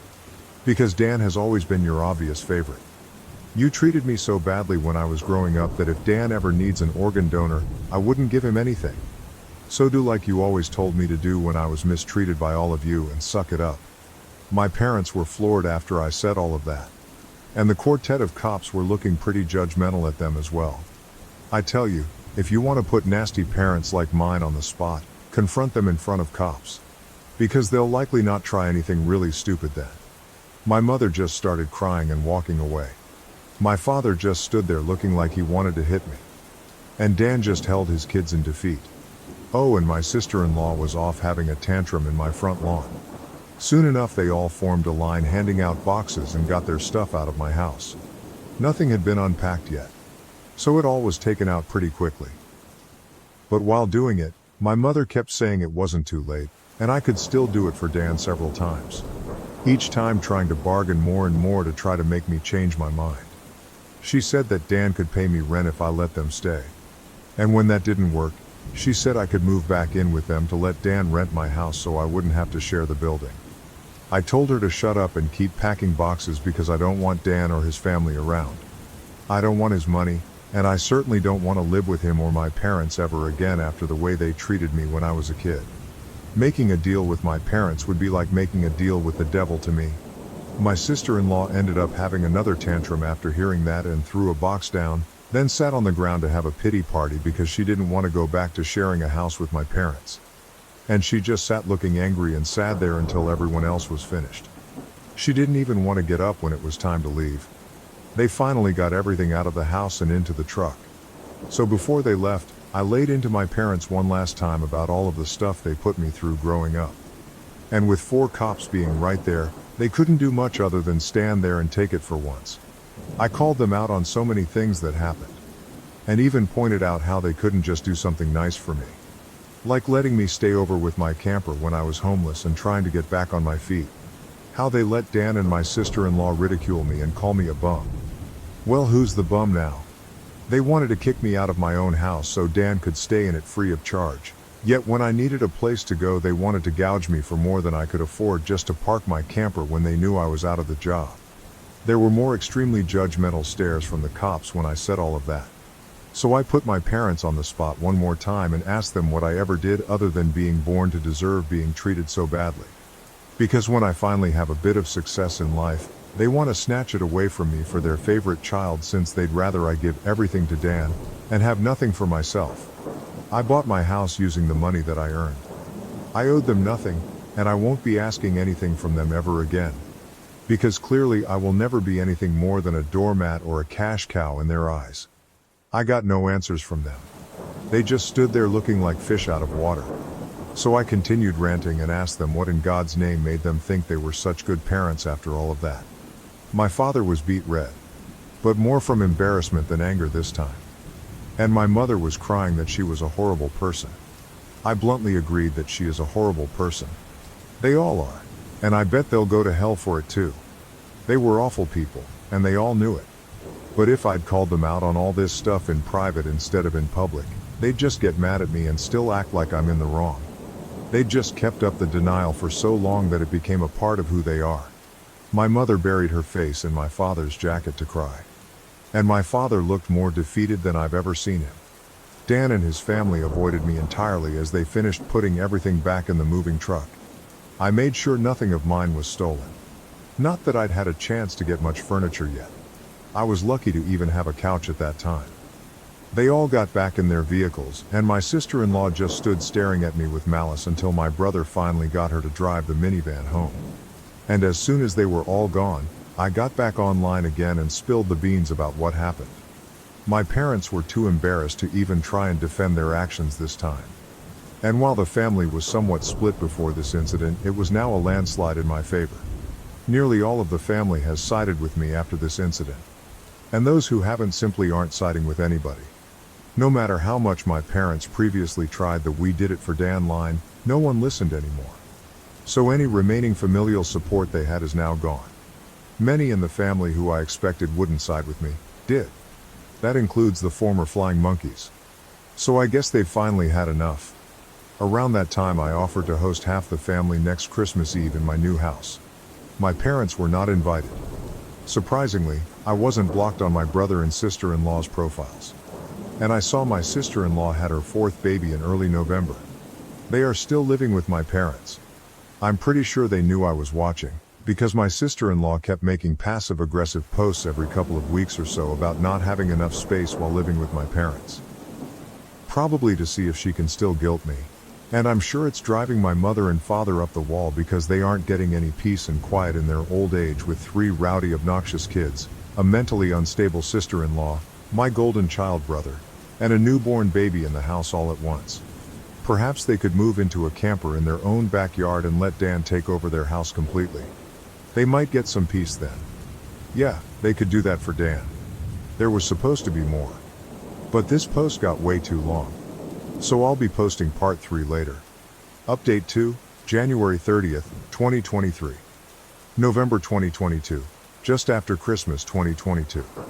My parents, brother, and sister-in-law showed up to Christmas at my house when they knew they were unwelcome. I was trying to keep things to 2 posts. But I realized while compiling everything that part 2 was just too long. So I've divided it into part 3. For those who commented en masse to get cameras, I will when I can afford it. I am still in financial recovery from buying a house last year. And as far as I know, good cameras need a decent computer to record to. And I do not have anything more than a 3-year-old laptop that runs Windows 10. Yes, I am aware of doorbell cameras. That will be the first kind I get. For those who kept saying that I should have just gotten my brother and sister-in-law arrested, the only reason I did not was because they are parents. Their kids need them. And if Dan was arrested, he would likely lose his job. And without that, his family has no money. And my sister-in-law has a baby who is only months old right now. Neither of them need to end up in jail, but you do not need jail for revenge. Police can help, yes. But I got payback without filing a police report. Would I be this merciful again? More than likely not. And they know it. I decided to wait on making an account and posting until after the new year, just in case more stuff happened. And it did. As previous readers know, my sister-in-law was making passive-aggressive posts on social media that were obviously directed at me. Especially after my sister-in-law had her 4th baby in November. She was posting the same repetitive nonsense over and over again. She just found semi-clever ways of rewarding it. But she pretty much kept regurgitating that she was tired of living with my parents, that there is not enough space, she needs her own house, blah blah blah. I know I sound dismissive, but live through what I have with these people and you would be ready to sarcastically play tiny violins in front of them too. They are just that bad. And since I waited until January to make an account, more happened just like I thought. I stated before that I had invited half the family for a Christmas Eve party at my house. And everyone I invited all came, even though it was a fairly long drive of around 3 to 4 hours for them. But they wanted to come and show me their support. I was praised by them a lot for how hard I had worked to get a house on my own, and that they were sorry for everything I had gone through. I was asked why I did not just take my camper and drive the 3 hours back to them, instead of living pretty much homeless for so long. And I had to sheepishly admit that I was very attached to living around here, and I had my best employment opportunities in this area. My hometown does not have a lot of great job opportunities in my field, if any at all. And I wanted to make my own way as much as I could. An answer they overall accepted. We moved on to having a rather nice party. The best I had been in years. Some relatives even brought CDs of great Christmas albums. And I have to say, the one my uncle brought to Ray Charles was my favorite. He sings Christmas songs like no one else I have heard. It was a grand and happy time. I felt like for once I could just forget my past issues and enjoy the moment. But I would not be writing this if it had stayed that way. About 2 hours into the party, you know who showed up. My parents, brother, and sister-in-law popped in trying to look all smiles. They did not even knock. Just walked right in my front door like they were meant to be there. I shut off the music and told them to leave immediately. They begged to stay and said they brought gifts. One of my uncles stood up and yelled at them before I got another chance to speak. And he said they do not deserve to be in my home or my life after the shit they tried to pull months earlier. And he was backed up by several other relatives. Mind you, this guy is my mother's brother. And he used to love her to pieces until he found out about the shit that went on between me and my parents. My grandparents, mother's parents, as old as they are, hurriedly got in between us and said to my parents that if they want to make amends with me, it is far too soon. And they have never been more disappointed in them than they were this past year. They had hidden their favoritism for my brother from prying eyes for a long time. But no one was fooled anymore. And they needed to make a serious effort to try and actually treat me like a son if they ever wanted to be in my life again. Then they turned to Dan and my sister-in-law, and said they have seen the repetitive nonsense my sister-in-law keeps posting about. They are tired of it and to just let it go already. My house will not become their new home. My sister-in-law went back to her old standard of crying and had a pity party about how she should be the one living here and not me. She plopped down in a chair to have a tantrum and said it was not fair I got this house to myself when I have no family of my own, and she has 4 kids that need more space. And she just wanted a better place to live in and feel like a real mom. It was petty of me, but I loudly pointed out that she sucks as a mother because she lets my mother do most of the parenting while she sits on her butt all day drinking, playing on her phone, or going out and spending all of Dan's money. And she has the nerve to complain about it. I even joked that I'm surprised her baby does not get drunk from her breast milk since she drinks so much booze. Which I admit went a bit too far as I got some stares. And my sister-in-law demanded to know if I was calling her a bad mom. I said the evidence speaks for itself. And if she wants to be able to afford to move out of my parents' house someday, then she needs to put her college degree to some use, get a job, and learn to save money. My mother already does most of the childcare for my brother's kids anyway. So she will have plenty of time after her baby gets a little older. My brother's eldest kid, who is 7 years old, ran up to start kicking and screaming at me for yelling at his mom. And he kept telling me about how his mom said that I was the bad guy who made her cry and did not let them live here. That is when my brother grabbed his son to pull him away. But all the other relatives jumped back in, and this sort of turned into a family intervention against my sister-in-law and brother. She was crying. Her new baby was crying. Her kids were crying. Hell, even Dan was very nearly in tears from the verbal lashing he was being assaulted with. He ended up just sitting on the ottoman I keep shoes in by the front door and looking like a complete wreck. He could not look anyone in the eye. He could not even say 2 words to me. Not with a whole house filled with angry people ready to judge him if he tried to let out his inner golden child again. If they were not there to get in his way, I would bet this would have ended up a repeat of when he tried to order me around to try and take my house months earlier. By this point though, he had been so thoroughly humiliated that his and my parents' reputation in the family was completely destroyed because the masks were all off now. Soon after, my parents, brother, and sister-in-law all left in defeat. The party resumed and we all avoided speaking of what just happened for the rest of the evening. Since most of the adults had been drinking, everyone stayed the night in my house. I even let some of them sleep in the camper so there would be enough space. I admit, it also makes a good guest house. My relatives all wanted a tour of it earlier as well. And they said they could not believe I had been living in it for around 2 years. I have a lot of questions about it. Like what summer and winter were like and so on. I was up earlier than everyone else on Christmas morning, and had a fresh pot of coffee and some ibuprofen for those spiked eggnog hangovers a few of them had. I was complimented on being a way nicer host than my parents ever were, and we all agreed to do this again next Christmas. After Christmas, my sister-in-law did finally stop making posts that were obvious digs at me and deleted all of the old ones as well. But shortly after the new year, she more recently made a new post complaining about how she had tried to convince my parents to get a camper like I did, so it could be set up in the backyard so Dan and his family could use the whole house as their family home. Well, a taste of one's own medicine is never fun. Because my parents turned that idea down, vehemently I hear. No one is going to push them out of their own home, let alone their master bedroom. The post was only up for a couple of days before my sister-in-law removed it. And she has hardly posted anything since then. She loves to complain. But if a tree falls and no one is around to hear it, can it still complain? My sister-in-law, I guess, has realized there is no point in doing it when no one hears her anymore. And Dan cannot afford to move his family out on his salary alone anytime soon. If they end up expecting another child in the next few years, I will not be surprised.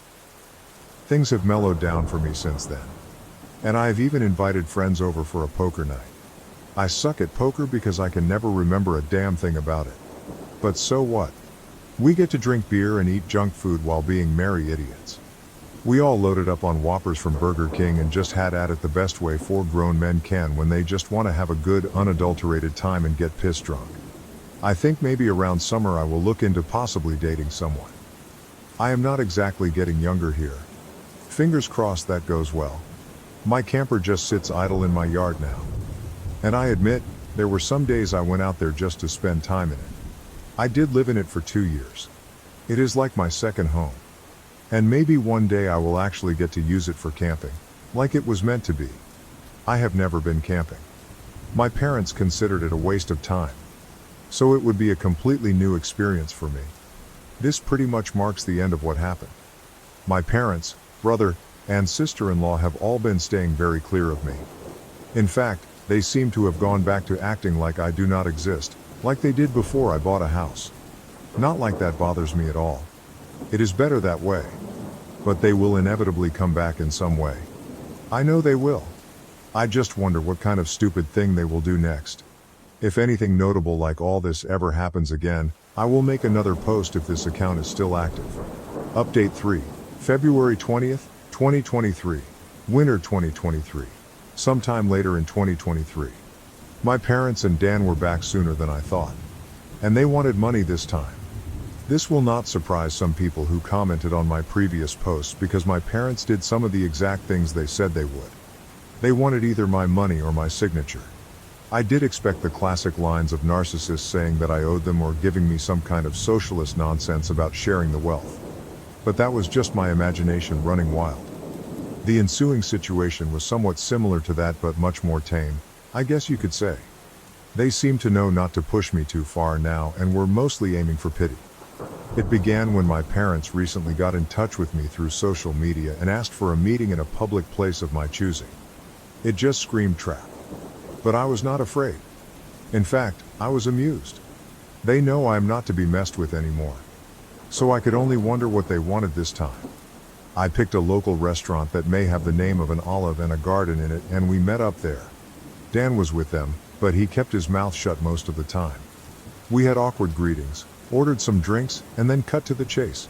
My parents begged me to help Dan get his own apartment so he could finally move out.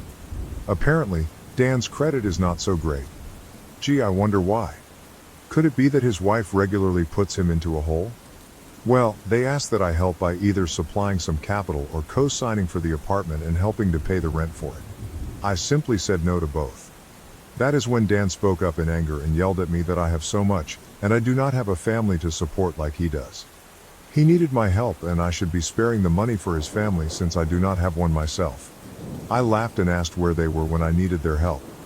Oh, that is right. They were pointing and laughing at me for being homeless. Or should we go further back to my childhood? I would love to delve into that with plenty of ears to listen in around us. My mother grabbed my hand and begged me not to speak of any of it. My father and Dan both just looked away and said nothing. Pretty sure they wanted to say something like they used to at me, but held their tongues. I asked them if they thought I was rich or something. And their looks said it all. And when I told them I do not have that kind of money, they looked at me like deer in headlights. I broke it down about how much I had managed to save for the down payment on my house and the way I had to live and work in order to save that much so fast. And then how I spent nearly all of it on the down payment of my house. I am still in financial recovery. I did have monthly income to spare, yes, but most of it was going right into my savings. I asked Dan what his yearly salary was, and when he told me, I pointed out that it was actually a bit higher than mine. I then loosely broke things down in rough math in front of my parents on how about 70% of my income goes to my mortgage, insurance, gasoline, internet, phone, food, and other bills. And then there is maybe 30% of that left at most that I can put into savings. And I need that money saved to get back on my feet in time. And I have to make sure I have savings to fall back on. My truck is from the 1990s. If it were to break down, I would need money to either fix or replace it. And there are other things one would need a rainy day fund for, like home repairs, doctors, taxes, lawyers, or anything in general you would need quick cash for when it is a sudden unexpected expense. So as you can see, I just cannot spare money for Dan. And I also refuse to co-sign for anything as that would leave me on the hook for any bill Dan could not or would not pay. Then I pointed out that that is likely why my parents did not co-sign for Dan's apartment themselves long ago. And my mother just started crying again. I was pretty much one step ahead of them in all of this. I am not an ATM and I am not a fool, and I stated that right to their faces. I expected my father to become angry with me like he always does. But this time he just, well, did not. I have known this man to explode on me for the slightest provocation of not enabling my brother all of my life. But this time he just did not do that.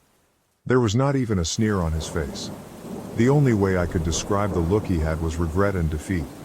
Maybe regret for being a terrible parent. Or maybe regret because he cannot bully me around anymore. Who knows? Either way, my parents could not really argue with me, and I was not about to give them any money. Dan just got up and said this was all just a waste of their time, and that he was leaving.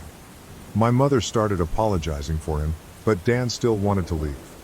Then, just to kill with kindness, I offered to buy them a round of unlimited soup and salad while we were all there. I guess they could not turn down free food since we had not ordered anything but drinks yet, and they stayed. I went out of my way to talk about anything other than money. Dan remained quiet, and was either eating his food or looking at his phone. But my parents just awkwardly talked with me. They brought up that they have recently joined a local Christian church, and that they had already been going for the last 2 weeks. I said good for them, and they of course started trying to advertise that they would like me to go too. I simply said no thanks, and they were smart enough not to push further. When the meal was finished, Dan left a $10 bill on the table for the tip and walked off without saying another word to me or anyone. My mother just excused his behavior and we all parted ways. That was about it. Not nearly as much drama as I thought there would be. But this is still far better than how things used to be with my parents and brother. As for my sister-in-law, well, she has been regularly complaining online about my parents. She really does not seem to like the fact that she is not the queen bee of their house. And I think her toxicity is finally getting to them. Why else would they be so desperate to come crawling back to me? My sister-in-law actually wants my parents to move into a camper like I had to do in order to make space in the house. And she is being told no, every time. She does seem to have a following of like-minded people like her though. Because here and there I get messaged by someone I do not know, that is intent on raging at me for not giving up my house for my sister-in-law. I do not bother to argue with these people anymore. I just block and move on. Though there was one persistent troll who had my phone number. And they call from a different number every time. Yes, it seems to be the same person who called me to say I need to make way for a real family man like Dan. But I could care less. The calls, though, seem to have slowed down, if not maybe stopped. Because I made it clear to that person that they were only amusing me by keeping this up so long. The last time they called was around the beginning of the month. And it has been silent from them since then. Update 4, October 5th, 2023. My parents and Dan were back sooner than I thought. And they wanted money this time. This will not surprise some people who commented on my previous posts because my parents did exactly what was expected. They wanted either my money or my signature. I did expect the classic lines of narcissists saying that I owed them or giving me some kind of socialist nonsense about sharing the wealth. But that was just my imagination running wild. The ensuing situation was somewhat similar to that but much more tame, I guess you could say. They seemed to know not to push me too far now and were mostly aiming for pity. It began when my parents recently got in touch with me through social media and asked for a meeting in a public place of my choosing. It just screamed trap. But I was not afraid. In fact, I was amused. They know I am not to be messed with anymore. So I could only wonder what they wanted this time. I picked a local restaurant that may have the name of an olive and a garden in it, and we met up there. Dan was with them, but he kept his mouth shut most of the time. We had awkward greetings, ordered some drinks, and then cut to the chase. My parents begged me to help Dan get his own apartment so he could finally move out. Apparently, Dan's credit is not so great. Gee, I wonder why. Could it be that his wife regularly puts him into a hole? Well, they asked that I help by either supplying some capital or co-signing for the apartment and helping to pay the rent for it. I simply said no to both. That is when Dan spoke up in anger and yelled at me that I have so much, and I do not have a family to support like he does. He needed my help and I should be sparing the money for his family since I do not have one myself. I laughed and asked where they were when I needed their help. Oh, that is right. They were pointing and laughing at me for being homeless. Or should we go further back to my childhood? I would love to delve into that with plenty of ears to listen in around us. My mother grabbed my hand and begged me not to speak of any of it. My father and Dan both just looked away and said nothing. Pretty sure they wanted to say something like they used to at me, but held their tongues. I asked them if they thought I was rich or something. And their looks said it all. And when I told them I do not have that kind of money, they looked at me like deer in headlights. I broke it down about how much I had managed to save for the down payment on my house and the way I had to live and work in order to save that much so fast. And then how I spent nearly all of it on the down payment of my house. I am still in financial recovery. I did have monthly income to spare, yes, but most of it was going right into my savings. I asked Dan what his yearly salary was, and when he told me, I pointed out that it was actually a bit higher than mine. I then loosely broke things down in rough math in front of my parents on how about 70% of my income goes to my mortgage, insurance, gasoline, internet, phone, food, and other bills. And then there is maybe 30% of that left at most that I can put into savings. And I need that money saved to get back on my feet in time. And I have to make sure I have savings to fall back on. My truck is from the 1990s. If it were to break down, I would need money to either fix or replace it. And there are other things one would need a rainy day fund for, like home repairs, doctors, taxes, lawyers, or anything in general you would need quick cash for when it is a sudden unexpected expense. So as you can see, I just cannot spare money for Dan. And I also refuse to co-sign for anything, as that would leave me on the hook for any bill Dan could not or would not pay. Then I pointed out that that is likely why my parents did not co-sign for Dan's apartment themselves long ago. And my mother just started crying again. I was pretty much one step ahead of them in all of this. I am not an ATM, and I'm not a fool. And I stated that right to their faces. I expected my father to become angry with me like he always does. But this time he just, well, did not.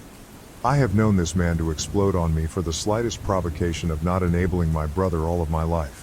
But this time he just did not do that. There was not even a sneer on his face. The only way I could describe the look he had was regret and defeat. Maybe regret for being a terrible parent. Or maybe regret because he cannot bully me around anymore. Who knows? Either way, my parents could not really argue with me, and I was not about to give them any money. Dan just got up and said this was all just a waste of their time, and that he was leaving. My mother started apologizing for him, but Dan still wanted to leave. Then, just to kill with kindness, I offered to buy them a round of unlimited soup and salad while we were all there. I guess they could not turn down free food since we had not ordered anything but drinks yet, and they stayed. I went out of my way to talk about anything other than money.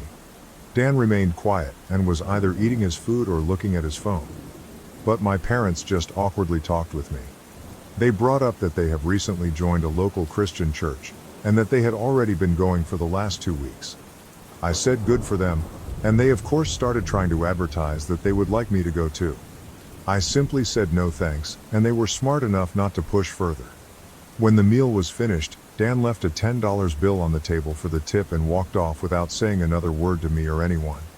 My mother just excused his behavior and we all parted ways. That was about it. Not nearly as much drama as I thought there would be. But this is still far better than how things used to be with my parents and brother. As for my sister-in-law, well, she has been regularly complaining online about my parents. She really does not seem to like the fact that she is not the queen bee of their house. And I think her toxicity is finally getting to them. Why else would they be so desperate to come crawling back to me? My sister-in-law actually wants my parents to move into a camper like I had to do in order to make space in the house. And she is being told no, every time. She does seem to have a following of like-minded people like her though. Because here and there I get messaged by someone I do not know, that is intent on raging at me for not giving up my house for my sister-in-law. I do not bother to argue with these people anymore. I just block and move on. Though there was one persistent troll who had my phone number. And they call from a different number every time. Yes, it seems to be the same person who called me to say I need to make way for a real family man like Dan. But I could care less. The calls though, seem to have slowed down, if not maybe stopped. Because I made it clear to that person that they were only amusing me by keeping this up so long. The last time they called was around the beginning of the month. And it has been silent since then. Well, I figured I'd wait half a year or so after the original post to update everyone, but it ended up being longer than that. Yes, things did go bad again. But not really for me for the most part. I'm pretty much fine, if not almost unscathed since last Christmas, apart from the time my parents and Dan came to me for money, as my last post told, and a more recent confrontation between me and sister-in-law you will read about here. I did get a few cameras for my house, including a Ring doorbell in front. I did not tell my family about the cameras just in case. But thus far no one has attempted a break-in. I think the way I outed them all before scared them into leaving me alone, for the most part anyway. I've taken to renting out 2 of the rooms in my house. One to a close friend, the other to a friend of said close friend. Both have been fantastic tenants. They know to keep quiet and leave me alone most of the time, and even have small refrigerators they keep in their rooms so they do not need to keep any of their drinks in the main fridge. The deal I gave them on rent was too good for them to pass up. It increased my monthly income well. And even after taxes, I'm still monthly putting away some decent amounts in the bank since the rent money pays a good chunk of my monthly mortgage. You're all probably wondering how my parents, brother and sister-in-law took to me renting out those rooms to friends. Well, the answer is, not well. My father and Dan stayed out of it. But my sister-in-law freaked out, which made my mother come crying to me over how I could have rented those rooms to Dan and his family instead. We had a bit of an argument in which I pointed out for one thing, they fucking broke into my house before to try and steal it. She would not want to let someone who did that move in with her. Also, there was not enough room for me, Dan, and his entire family in my house. Not that I would ever share a roof with them anyway. It's a 3-bedroom, and a manufactured home no less. I have the master bedroom and its adjoining bathroom. That would have left only 2 small rooms for Dan, sister-in-law, and 4 kids. Not to mention they would be annoying to me all the time. Also, she knows very well I can't be around my sister-in-law because she intentionally antagonizes me. And they all mocked me when I was homeless before. Besides, my current tenants are both single guys in their 30s I get along with. My mother had some sobbing excuses for a while, but she finally let it go and admitted she was just desperate. Edit, parents found out I was renting rooms out because my sister-in-law basically stalked me in some way. Then she told my parents, and then my parents contacted me. And then my mother came over to cry about it. Since then my parents have not bothered me once about the house. So things are good for me. My parents and Dan, not so much. It turns out my sister-in-law is a far worse person than even I thought.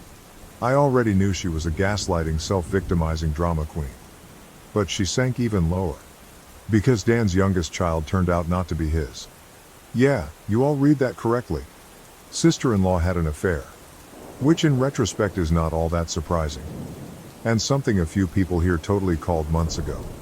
After being caught, the sister-in-law was ousted from the family. Dan just recently finished with his divorce. Which actually went in his favor since we thankfully live in an at-fault state. Dan also sued to get his name taken off the birth certificate of the youngest child and won. Basically, after the incident where my parents tried to force me to hand over my house, things got pretty tumultuous over at their house. Sister-in-law blamed me. A lot. She was convinced somehow that I had tons of money, like I had won the lottery or something, and that I should share the wealth. Apparently, it was her idea that they come to my Christmas party because she hoped they could all try to get on my good side. It was also her idea to make my parents and Dan try to get money from me for an apartment. So it really burst her bubble when Dan and my parents informed her of how my finances actually were.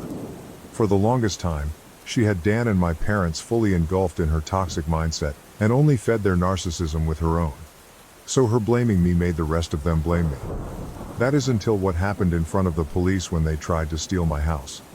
That is when the downfall for my sister-in-law really started. My parents and Dan were apprehensive about coming to my Christmas party after the way I had outed them. But my sister-in-law convinced them to just throw together a few cheap gifts from what they could get at the last minute and just show up because he'd never throw us out once we're already there. Boy was she wrong. She gambled on that plan, and with the complete blessings of everyone I had invited threw her and the rest of them out. Her plan she no doubt thought was the most clever thing ever backfired in her face spectacularly. I guess being chewed out by family at my party not only wrecked my parents' reputation even more, it actually started a wake-up call for them to eventually not listen to my sister-in-law anymore. And as I said in my last post, my parents decided on going back to church. Perhaps because last year I had said they would probably go to hell for their actions. I cannot say that's the real reason. But you gotta admit, it would feel kinda satisfying if that was the case. Though my parents hadn't been to church in 2 decades before going back. While I don't think it's a bad idea that they're going to church, they need to understand that going doesn't just give them a do-over for all the shit they've done in the past.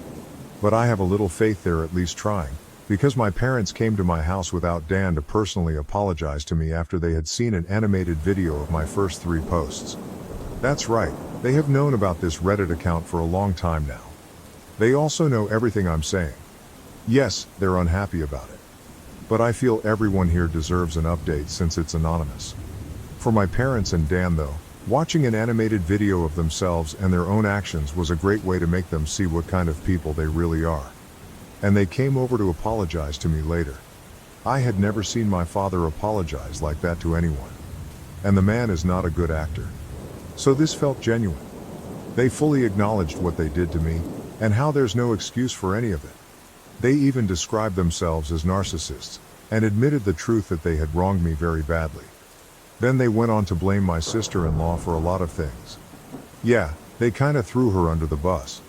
But it's not like she wasn't guilty of everything they said.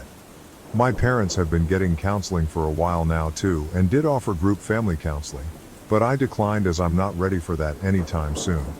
Dan himself didn't apologize to me for some time, but he looked extremely remorseful any time the past was brought up. Meanwhile, Dan and sister-in-law's marriage absolutely fell apart. It wasn't a crumble, it was a cascade. Without me as the scapegoat / black sheep / ATM that they couldn't mock or try to get money from anymore, and after the public humiliation of social media, my Reddit posts, and the animated online video, sister-in-law finally let out enough of her toxic on Dan and my parents for them to realize she's not the person they thought she was. Their denial had been strong, but my sister-in-law's entitlement was stronger. I've had many thoughts of lightsabers clashing over this drama.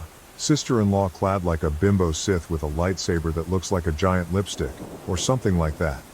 I imagine there's a wealth of puns and jokes to be had there. But I really didn't bother to think much more detail about it. But as you can imagine, things only got worse because my sister-in-law kept looking for other ways to get what she wanted. She kept bringing up ads for used campers and RVs to try and get my parents to buy one to live out of, so they could have the main house. And she kept doing this no matter how many times they told her to stop. She even tried to say my parents should just buy an RV and have a life on the road, like normal old people do. That was stupid, even for my sister-in-law. The opposite was suggested by my parents, that Dan and sister-in-law buy a camper themselves to live out of it instead. Sister-in-law basically said she shouldn't have to do that since she's the mom. She pretty much lorded the fact that she thought she had total parental authority over everyone's heads because the kids in the house were all hers. And when my sister-in-law didn't get her way, she actually took her baby and left the house to disappear for several days. They knew she was fine because her phone was still working, and she was responding to texts with short but passive-aggressive answers. And when she came back, she was only more embittered because nobody caved to her demands while she was away. Sister-in-law also refused to go to church. But Dan went with our parents and took his kids along as well, save for the youngest since my sister-in-law refused to let him take the baby anywhere. Personally, I don't go to church. I believe in God and all that stuff. But I just don't like church. Besides, it never did me any good growing up. Update 5. October 7th, 2023. Just so everyone understands, a lot of this information came from Dan and my parents. So I'm just telling what I know. Everything really hit the fan when Dan suddenly called out his wife as a cheater in March. This shocked us all because we thought he was a complete pushover to her. But no, he's not. At least not anymore. You all know how he treated me when I was on his bad side. Well, his wife wasn't spared that hire at all. He started putting pieces together about her deceit after finally pulling his head out of his ass and secretly got DNA tests for all his kids. 3 of the kids are his. But the youngest one, the baby, was not. For the record, Dan and I both have pretty dark straight hair that's almost black. Same with our parents. Sister-in-law's hair is straight and pretty dark too, but the baby's hair is lighter and a bit curly. At first, Dan just thought it was because of the baby's age. Sister-in-law kept playing it off, and said that it would darken in time. But the baby's hair never got darker. I guess that was Dan's biggest clue. He confronted his wife with the DNA results in front of our parents. And she broke down sobbing that it was a mistake. Sister-in-law pulled out all the Darvo stops of denying, trickle-truthing and gaslighting. But Dan had none of it and actually had done more to find out about her affair than I would have ever thought. I knew he was smart. He just let himself be dumb. He had detailed proof of her cheating with phone records, texts he got off her phone, bank records, and the DNA test. He even identified the man she's cheating with, who is likely the father since he has much lighter colored curly hair. The evidence against her was crystal clear, and Dan said she was so bad at hiding her affair, he didn't even have a hard time figuring any of it out once he started looking. My parents demanded that my sister-in-law leave their house immediately. That's when she went psycho on them all. First in just yelling. But she quickly got physical. Police had to be called by my mother. And yeah, my sister-in-law was arrested. She scratched up Dan and my father quite a bit with her long fake nails, and even harmed her eldest kid in the crossfire by hitting him hard enough to give him a black eye and nosebleed when he tried to intervene. Dan was smart enough to have his phone recording nearby when he confronted her. So the police had all they needed to arrest her for assault. The sister-in-law's parents had to drive over to bail her out. Then they came back for the baby, sister-in-law's stuff, and her car as well. A couple of days after sister-in-law got bailed out, she showed up at my house because I was apparently next on her shit list. As soon as I opened the door, she went on a delusional rant where she called me out about posting on Reddit. Then said I was the entitled bane of her existence. I'm not sure, but I think she might have been high on something, because this felt extra crazy for her. And her eyes didn't look right. She claimed mothers with young children are the most sacred thing in the world. Then went on yelling that giving up my house shouldn't have been too much to ask for. Because supporting the family was the least I could have done. And if I had, then her family would still be together. When I tried to talk while she was spewing all that out, she actually attempted to shove me and cover my mouth. She even had her hand poised like she was ready to scratch me. Well, that went about as well with me as you can expect. I'm not exactly one to be threatened and told her I'd call the police if she didn't take her hands off me right that moment. I also told her I'd got it all on my doorbell camera. She started panicking the moment she heard camera. Then I ended up verbally savaging her to the point she was backing off my porch. I told her she had some gall to call me entitled when she's exactly that. She didn't work for anything she had anymore, cheated on her husband and got pregnant from her affair partner. Made my mother do most of the parenting for her children, spent Dan's money till they were in a financial hole, and acted entitled to my home to the point of trying to steal it. I called her entitled X1000 and that she's a greedy bitch who is blinded by narcissism. Then I told her to stop blaming me for her own actions and to never show up at my house again. Being told all that was pretty much all sister-in-law needed to hear before jumping back into her car, then peeling out and speeding off. This was finally the straw that broke the camel's back for me. Now that she was separated from Dan, I ended up finally going to the police and filing a report on her for harassment and the assault she'd done on me last year, and her putting her hands on me at my front porch only added to it. The police have it all on record now. And I gave copies of the video to Dan for his divorce lawyer. And yes, I did file for a restraining order against sister-in-law. It was easily granted because it was obvious the woman is unhinged. She's not made a social media post about me since that I could see, but that's just because she put her profile on private. I hope her blame ship against me has long since sailed. Either way, she's left me alone. Sister-in-law was still with her affair partner during the divorce. At the time, I had no real idea of what kind of man he was. But any person who monkeys with someone else's spouse and even has a child with them, really doesn't have a lot of morals to begin with. Once the divorce was underway, sister-in-law admitted that Dan just wasn't man enough for her anymore because he couldn't afford to give her the lifestyle she wanted. She actually believed herself to be on the level of a trophy wife, and that she deserves to be with someone wealthy. Dan said he pulled a me and maniacally laughed at her. He said she was nowhere near hot enough to be a trophy wife, along with mentioning many other faults she had. Sister-in-law ended up humiliated by this and ran off like a child. Due to having to live with her parents, sister-in-law was forced to work in their family business because Dan wasn't giving her access to his bank accounts anymore. She'd already maxed out all the credit cards he previously gave her. And she griped about having to work for her parents despite having a college degree, but I think they were the only ones who'd employ her anyway since she's got a criminal record and a decade-long gap in her resume. I've heard from Dan that her parents were severely disappointed in her as well. But that was just a rumor. They could be just as bad as her for all I know. Either way, the shit show of a divorce really took off once it got going. Sister-in-law didn't walk away with much from it. Especially because she had an affair, physically hurt her father-in-law, husband, and eldest child. And it's an at-fault state, like I mentioned earlier. So she kissed any chance of getting her way goodbye. I'll go into detail about it in the final post. Update 6, October 9th, 2023. Fall 2023. This is what I know about the divorce from my brother Dan. Dan's lawyer pulled some strings to get the divorce started as fast as possible. But it cost him. I don't know the specific details or how much it all cost. They never told me. My sister-in-law, on the other hand, was financially backed into a corner very badly. And you know what can happen when you corner an animal. She fought back. But the law was not on her side, nor were her dwindling finances. Her parents had to pay for a lawyer for her. And not a very good one either. Also, she actually brought her affair partner to the divorce court to testify on her behalf. This guy was a real piece of work. He had a bronze tongue and a charming smile he tried to use to his advantage. He claimed my sister-in-law had been wronged by an incompetent husband, which is why she sought the arms of another man. He claimed he was ready to take responsibility for the child he had fathered with her, but that she would still be needing alimony to help support herself and care for said child. He remarked that because Dan at the time was still on the birth certificate, alimony should be one of his obligations.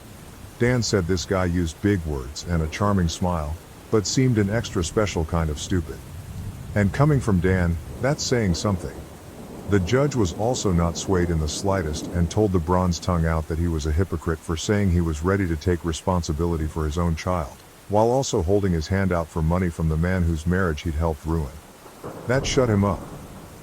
Dan was prepared to sue his wife's affair partner for alienation of affection too. However, that fell through. I guess it would have been on Dan to prove how much she'd loved him before the affair started. But after her mask came off and we saw the real her, we're not sure if she ever really loved him at all, or if she just loved having a meal ticket. Someone here pointed out my sister-in-law probably kept having kids to avoid getting a job. And you may have been right. Either way, she tried dragging out the divorce. But Dan's lawyer and the judge kept that from happening much. I swear, Dan must have seriously lucked out, because he got one of the meanest and most unsympathetic to cheaters judges in the state. And all the evidence we had on my sister-in-law made it easy to keep her from playing the victim.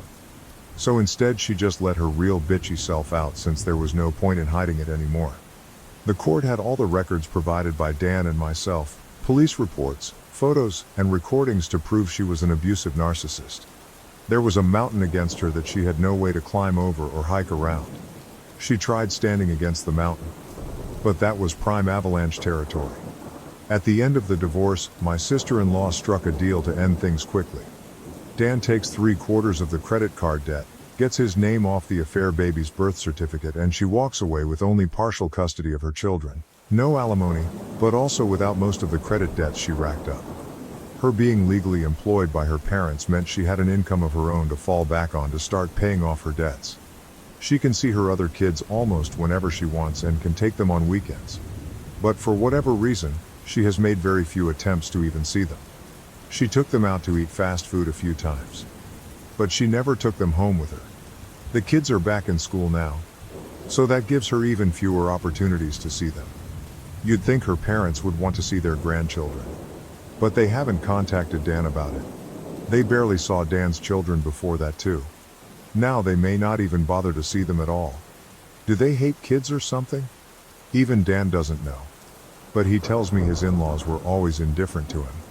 As for Dan, well, he really did love his wife a lot.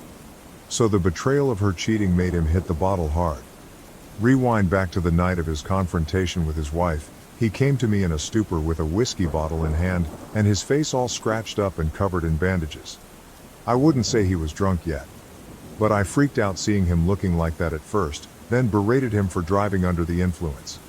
But that didn't really mean much to him compared to the betrayal of his cheating harlot of a soon-to-be ex-wife.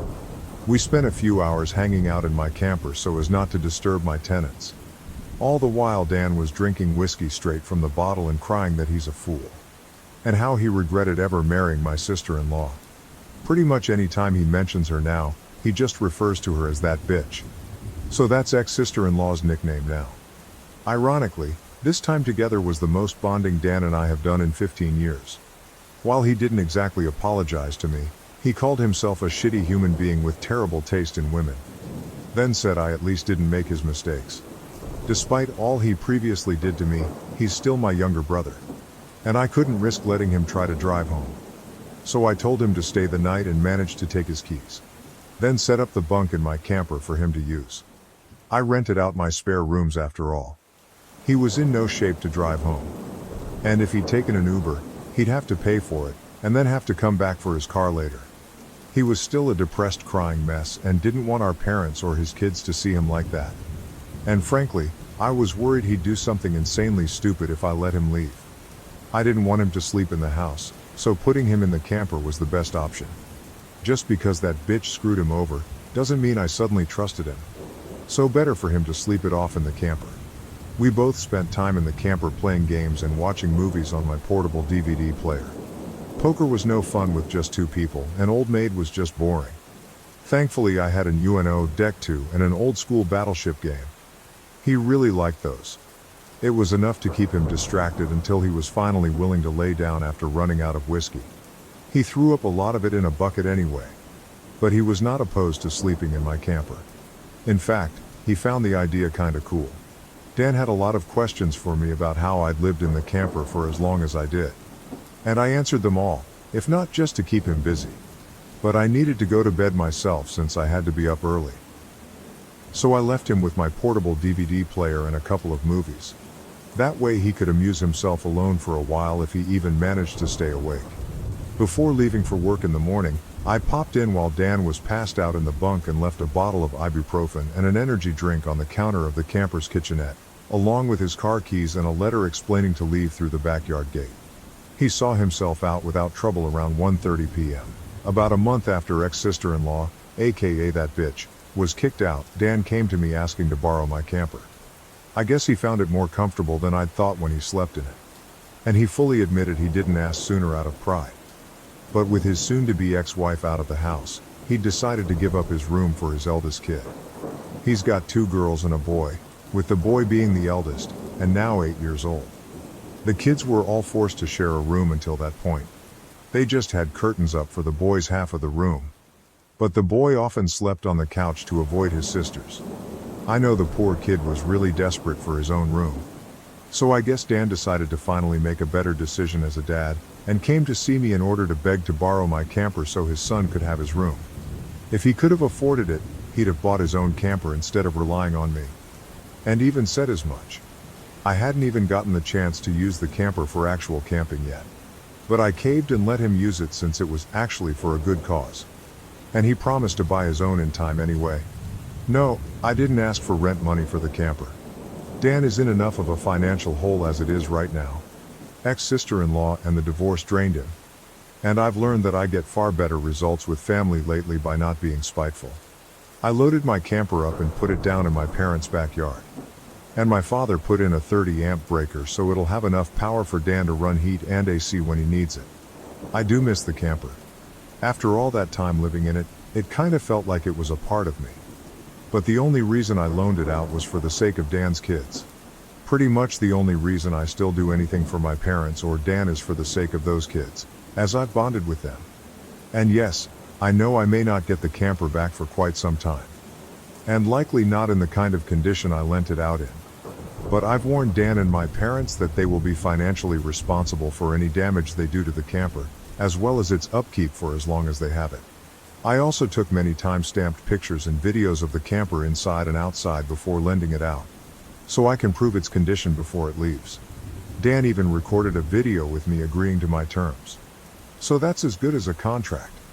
With the financial drain of the divorce, Dan's not going to be able to get a place of his own for years, I'll bet. Though he seems to have no complaints about living in the camper at least.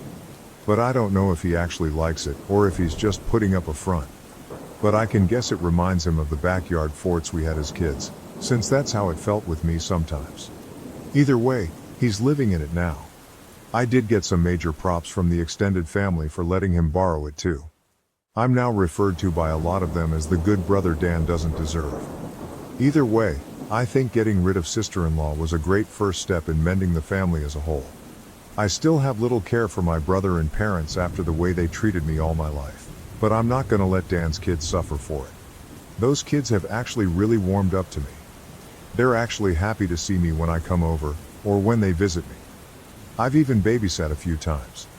Now that they don't have their mother's toxic influence around, they've become much nicer kids. Especially to me. I'm actually getting to enjoy being an uncle now. My mother is still doing the bulk of the parenting for my nieces and nephews, and she's been acting as nice as possible to stay on my good side. My father often looks very defeated in my presence, but otherwise, he's been either stoically quiet or just generally nice to me. But he won't talk to me much. Though that's leagues better than how he was before at least. I'm not letting my guard down either way. My parents do seem happier that my ex-sister-in-law is gone. And they often say they don't know what they ever saw in her. My mother especially, because the two of them butted heads over who was the mom in the house for a long time. Now for the last part. At the same time as the divorce, Dan sued to have his name removed from the birth certificate of the baby that wasn't his. That bitch didn't really want to change it because it meant no more child support from Dan if she did. However, there was a court-ordered paternity test for the man identified as the baby's father. I was prepared to laugh in case it turned out he wasn't the father either. But he was. Dan's lawyer had a long talk with ex-sister-in-law's lawyer. She had no leg to stand on, and Dan was ready to go to bat to make her situation even worse. She didn't have the finances to fight him any longer and agreed to change the birth certificate. The bronze-tongued lout who'd knocked her up did man up to take financial responsibility as a parent, but he ended up not staying with her. He contacted Dan through his lawyer to tell him he'd broken up with that bitch and that he wouldn't bother him again. I checked the social media of that guy after Dan linked me to it, and the lout was upset that now he's financially responsible for a child he never planned to have. And that he's too young for this.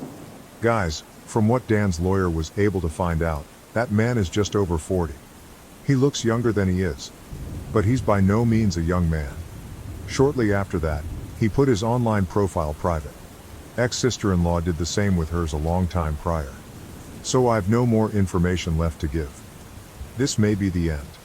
Ex-sister-in-law is out of our hair. My parents and brother have finally made a real effort to be better people. I'm surprisingly happy as an uncle, and my house is still my house.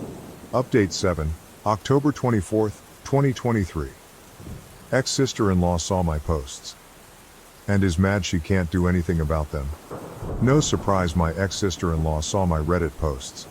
She can't contact me about them in any way but with a lawyer thanks to my restraining order against her. And she likely can't afford to get a lawyer right now anyway since the divorce financially drained her too. So she complained to Dan about it and demanded he tell me to delete my Reddit account. But not only has Dan read my recent posts, he no longer cares. He said they serve as a reminder of the person he used to be. And he's not losing sleep about it. Besides, I've still helped him out despite all he's done to me. So he's not going to be upset about it. My parents have also made sure to try and treat Dan and me more equally when I'm around too. My father is still a man of few words around me though. Someone pointed out that changing now after so long of treating me as the opposite of Dan means he doesn't know how to connect with me anymore. And I think they're right. I don't mind the way he is now though. My mother has also developed a habit of saying she's sorry about every little thing in my presence. Dan told me that she and my father have been reprimanded a lot by extended family and their counselor, and now my mother feels like she needs to apologize for everything. This is all a stark contrast to how they used to treat me. Also, I didn't talk about before what ex-sister-in-law's opinion was on Dan borrowing my camper so his son could have his and ex-sister-in-law's old bedroom. Well, like a stereotypical bully, she looked down on him and mocked him about it because now he's living like a bum, as she put it. But Dan took it all in stride and asked if she was done yet, because he knew this was exactly how she'd react. And he just plain doesn't care anymore. She's borderline dead to him, and her insults were on deaf ears. Then he pointed out to her that he was living out of the camper because he was putting his kids ahead of himself so his son could have his own room. Something his ex never did, despite being their mother. She just weaponized her children and pregnancy to keep from working and to emotionally blackmail everyone. Then he asked her to remind him how that was working out for her. Mind you, this was early on in their divorce. I'm sure you can all guess her reaction. Dan said his ex did have quite the tantrum about my recent posts. But no one has bothered to contact me on her behalf to take them down. So she just has to live with the well-deserved shame. She has been trying to act nicer to Dan lately. Guess the grass isn't so green living with her parents. Dan tolerates her as the mother of his children whenever they meet, but nothing more. He will never take her back. He's told me that he can never look at her like he used to, and the very thought of her turns him off emotionally. So ex-sister-in-law pretty much has no chance of reconciliation. I have no new info on ex-sister-in-law's affair partner. His social media is still locked down. Same with ex-sister-in-laws. And it's likely to remain that way as long as I have a chance to read them.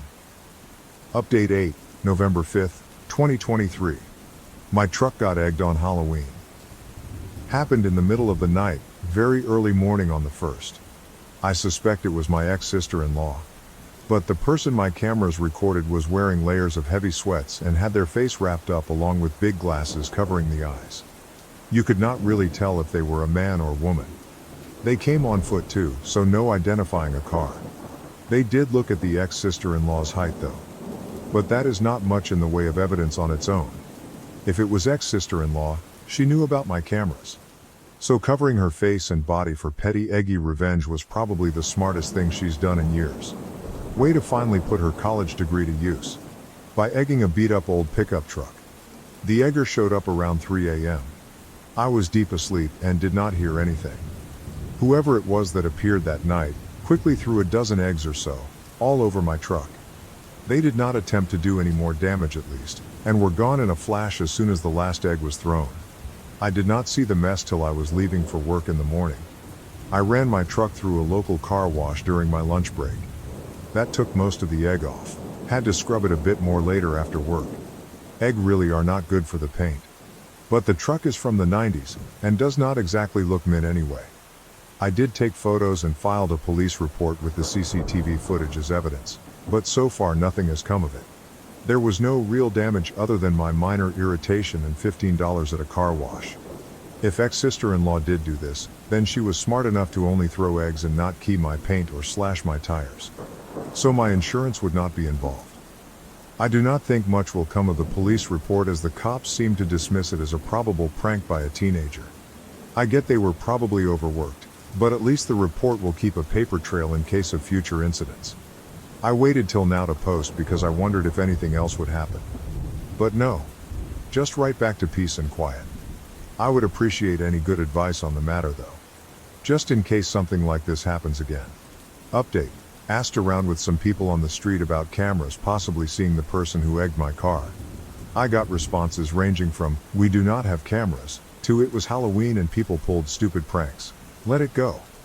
The few people who were helpful told me that I waited way too long to ask, and the footage auto-deleted. So basically the egger got away.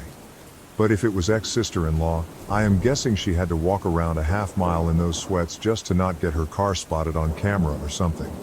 It would not surprise me if she questioned if it was even worth the effort. Oh well, I guess I'll just wait and see if the egger comes back next year. I did hand out printed pictures of the egger though. And even stapled a few up on posts. So now people in my neighborhood are aware at least. The tenants renting out 2 rooms in my house have stayed out of it, and I do not really blame them. It's not their problem. New update. Dan returned my camper and ex-sister-in-law got a driving under the influence. But I've also got a copycat that has made my family upset all over again. June 25th, 2024. To start this off, I came back after all this time to find 500 messages in my inbox and 130 unanswered PMs. Please don't PM me anymore. There's just too many to answer. So if you PM'd me and I clicked ignore, I'm sorry. Just know that's why. It was not personal. I just felt too overwhelmed to reply to so many. But that's not what brought me back to Reddit. I decided to stay away at least a year because my posts were not exactly boosting family morale. So I didn't log in for quite some time, but then the other day my brother Dan spotted a video with an unbelievably similar to mine in far too many ways. Only it was about an OP with a twin sister instead of a sister-in-law. But it had so much of the same. Entitled Narcissistic Parents, Guy treated like shit all his life and then rendered homeless, golden child sibling, keeping the favoritism a closely guarded secret from family while the OP was growing up. Sister still in her 20s has 3 kids and was pregnant with a 4th. Sister's eldest son attacks OP, and above all them trying to steal the OP's house by breaking in while he wasn't home. So many parts were nearly identical. Even 2 lines like, "Suck it up" and "My house is not up for grabs" were in the video. My parents and brother are frankly pissed, and I wasn't happy seeing the video either. We've all been trying hard to get past our previous family dynamic and what ex-sister-in-law put us all through. You can imagine it took a lot for me to let go of my grudges. But in a year my parents and Dan have improved more than I'd seen in my entire life before that. And I love me nibblings to pieces. So whoever wrote that copycat story, congratulations, you just sent my entire family right back into needing therapy. And yes, my family is aware I'm making this post. Now with that rant over, here's what I hope to be my final update. Now for what was stated in the title. I had a few naysayers before. But Dan kept his word. My camper was returned to me a few months ago, and in good condition. Dan took good care of it and thoroughly cleaned it before giving it back. He and our father also resealed the roof on it once while it was in their care. Inside it's no worse for wear than it was when I was living in it. Only I got it back smelling like pine cleaner. There was some minor drama while Dan was living in my camper from a neighbor right behind them. Not quite sure she qualifies as a Karen. But she was close enough. She started yelling at them from over the fence about the camper. And started threatening the police. My brother and father went off on her, and then explained Dan was living in the camper so his son could have his bedroom. Well, the neighbor still wasn't happy, but stopped with the threats. My father talked to her husband later though, and he was bull mad at her. Then he apologized on her behalf, and said Dan was doing a good thing by giving up his room to his son. The neighbor husband also congratulated Dan on kicking out ex-sister-in-law, and said he was always afraid to mention it before. But she was just a horrid woman. We can all agree on that now. So yeah, the neighbors aren't a problem anymore. Dan and our father managed to get some money together on the side, and bought a slightly bigger camper to set up in our parents' backyard. We needed my truck just to move it. But we got it in there. It's basically the best Dan can do right now till the credit debts his ex piled up are paid off. And even then, he's got the future of his kids to plan for. He may be living in that camper for the next 10 years. But it's preferable to how it was when he was married. His ex-wife certainly can't and won't be contributing to college funds for the kids. Except maybe for her affair baby. Dan's camper is admittedly better than mine, and it's newer, bigger, and has its own bathroom. Mine does not. Although Dan never really uses said bathroom. It's basically become a closet since the toilet and shower are so tiny. If he needs to take a leak or something, he just goes in the house. Dan and I had a joking laugh about me being jealous he's got the better hobo house. And we bantered like sarcastic gentlemen about it. He's kitted out his camper with some better amenities. Like a flat-screen TV complete with streaming, video games and DVD. He said it feels like he really has his own place now, even though he's just in the backyard. And he's much happier now that he's divorced. Dan tells me one day he'll get a truck too, just so he can move the camper on his own someday. But for now he's sticking with his minivan for the sake of his kids. So his camper is sitting pretty where it is, and mine is back in my backyard where it belongs. Though it's not gone unused. I temporarily rented it to a cousin who moved into the area for work. And they were only in the camper for about a month before finding their own apartment. Other than that, it serves as a guest house when needed. Relatives come by to use it when in town so as to not need a motel. My nephew has come over to stay in it a few times for fun as well. His sisters don't really have an interest. The camper is the closest he's ever been to camping. Same here sadly, because I didn't buy that camper to camp, but to live. As for my parents, they've gotten therapy.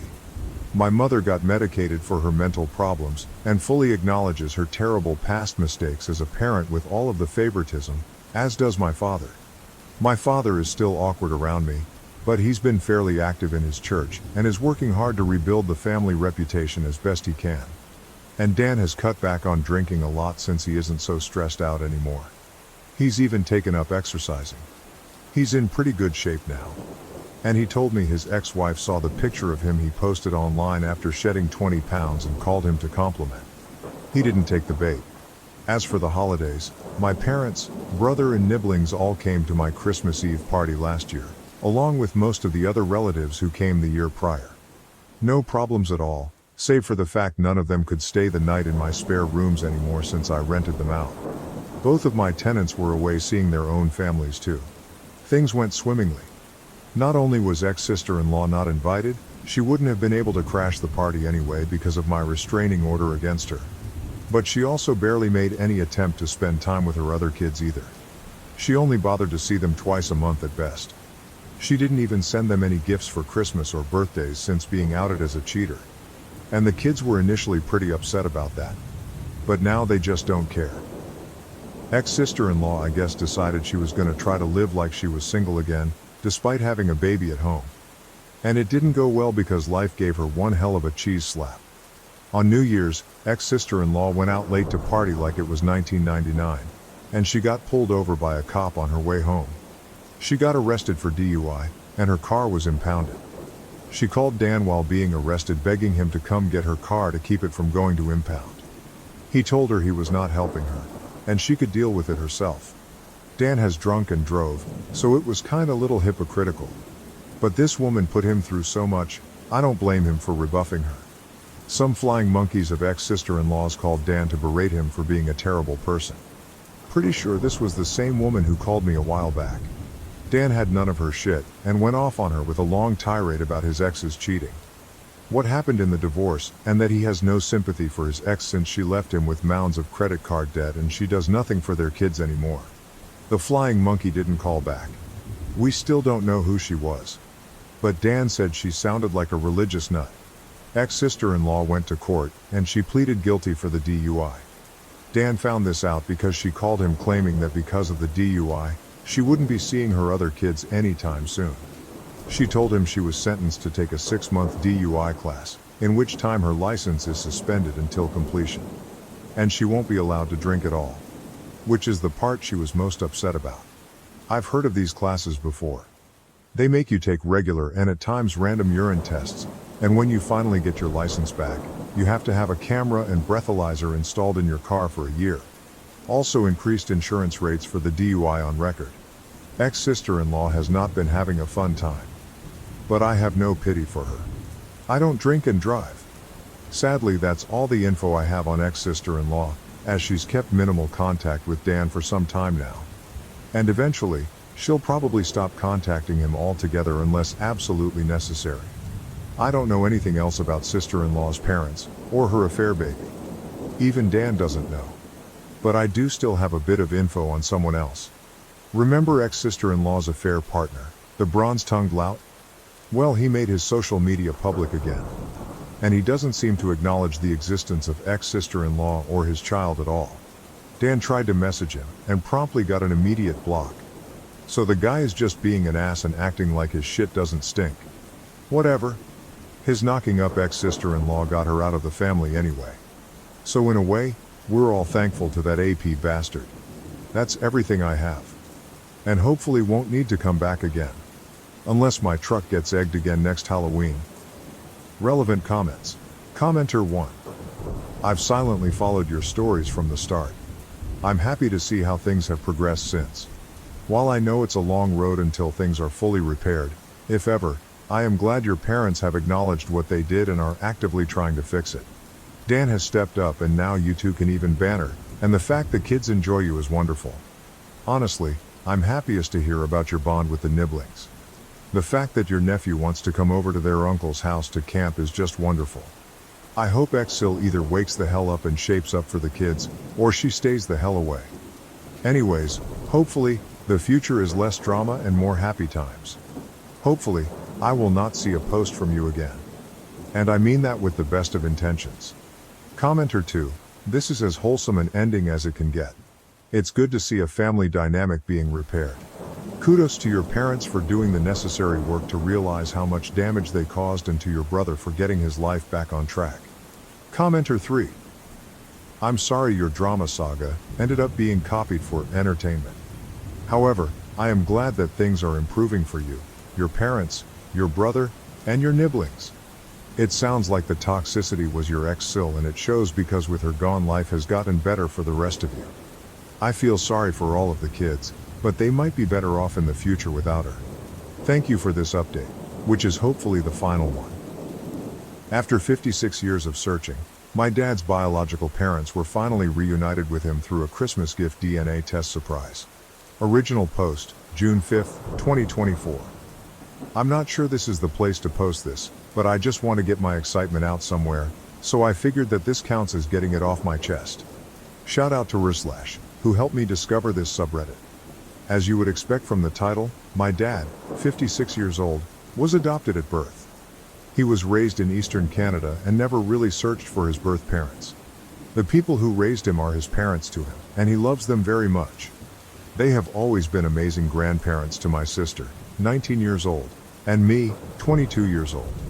All he had from his birth parents was a letter which told him he was born out of love, but they could not support him when he was born. So when my sister decided to get him a genetic test for Christmas, it was purely with the intention to find out what ethnicity we all are. And the thought of finding his birth parents didn't even cross our minds. Eventually, when we got his results, we were surprised to find the names of two people with perfect genetic matches to my dad. He had the option to reach out to them, so he wrote them each an email and just waited for their responses. Almost immediately, his biological dad, who I'll call Jim, not his real name, responded. He said how excited and happy he was to have found my dad and how he was looking for him for so long. My dad, who is usually an emotionally reserved man, was curled up on the couch grinning as he was texting Jim for the first time. I was still in shock from the news, but was so happy to see my dad, even happier than when I graduated university. Soon thereafter, he also received a message from his biological mom, Debbie, not her real name. By talking to them both, my dad learned the story of his birth, and I think that it's absolutely wild. Debbie is the daughter of an Australian mining engineer, and they all moved to Canada for his work when she was in high school. Later on they moved to the Midwest, where she met Jim at the age of 17.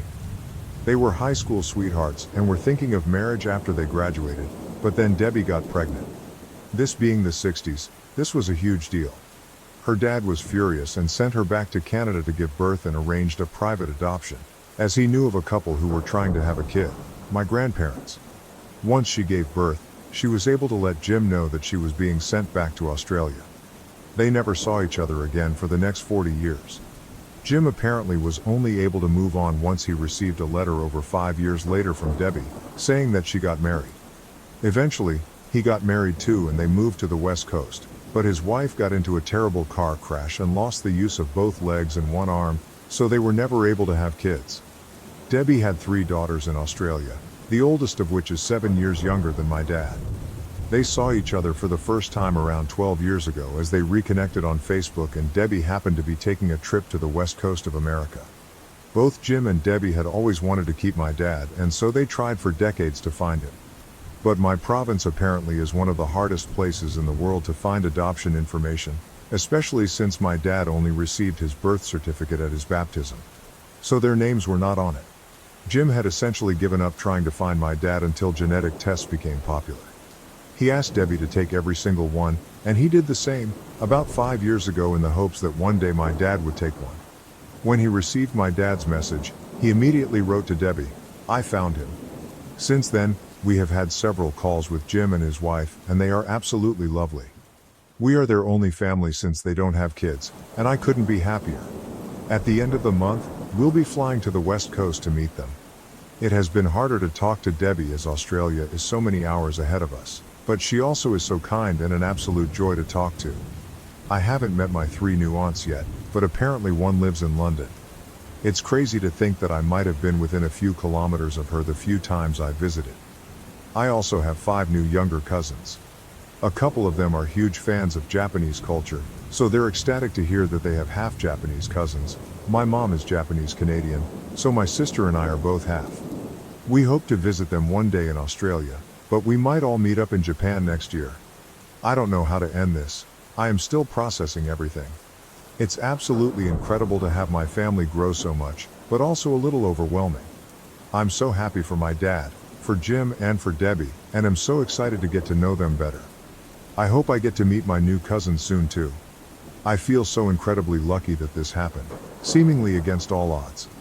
My dad was initially raised Francophone, so it's a miracle that they even speak the same language.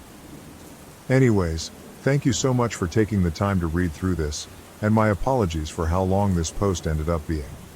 I might post an update after I meet Jim and his wife. I hope you all have a wonderful day. Highlight comments.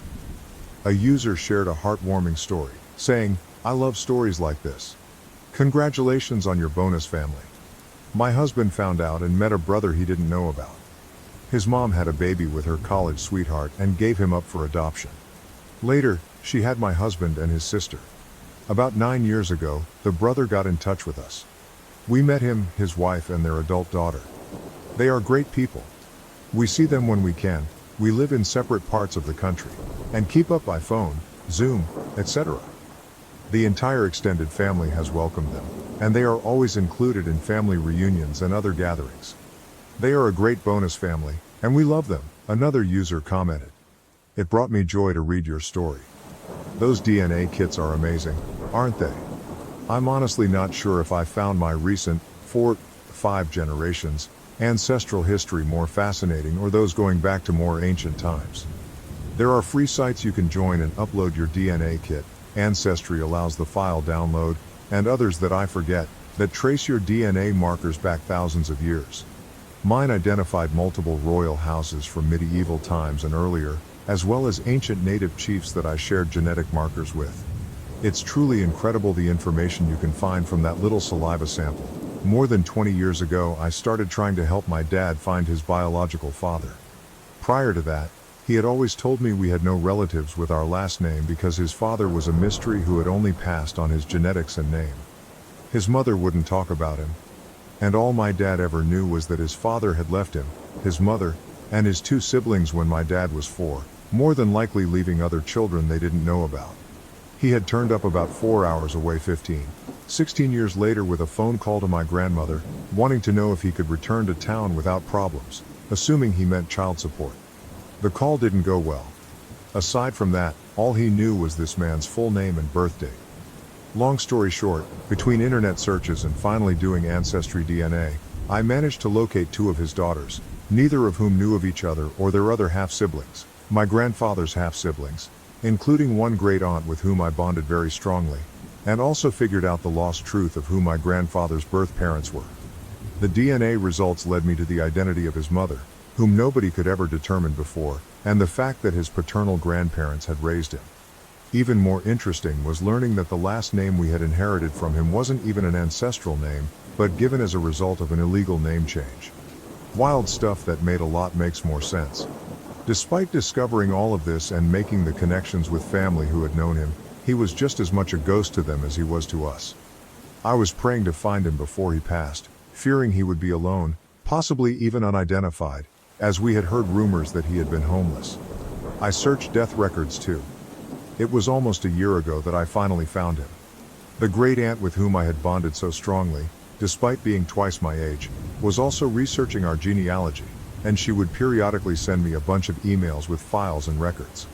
One day, it hit me that I hadn't heard from her in a while, not since she had sent a bunch of emails I had yet to look at. I had forgotten about them. Sadly, I also discovered that day that she had passed away.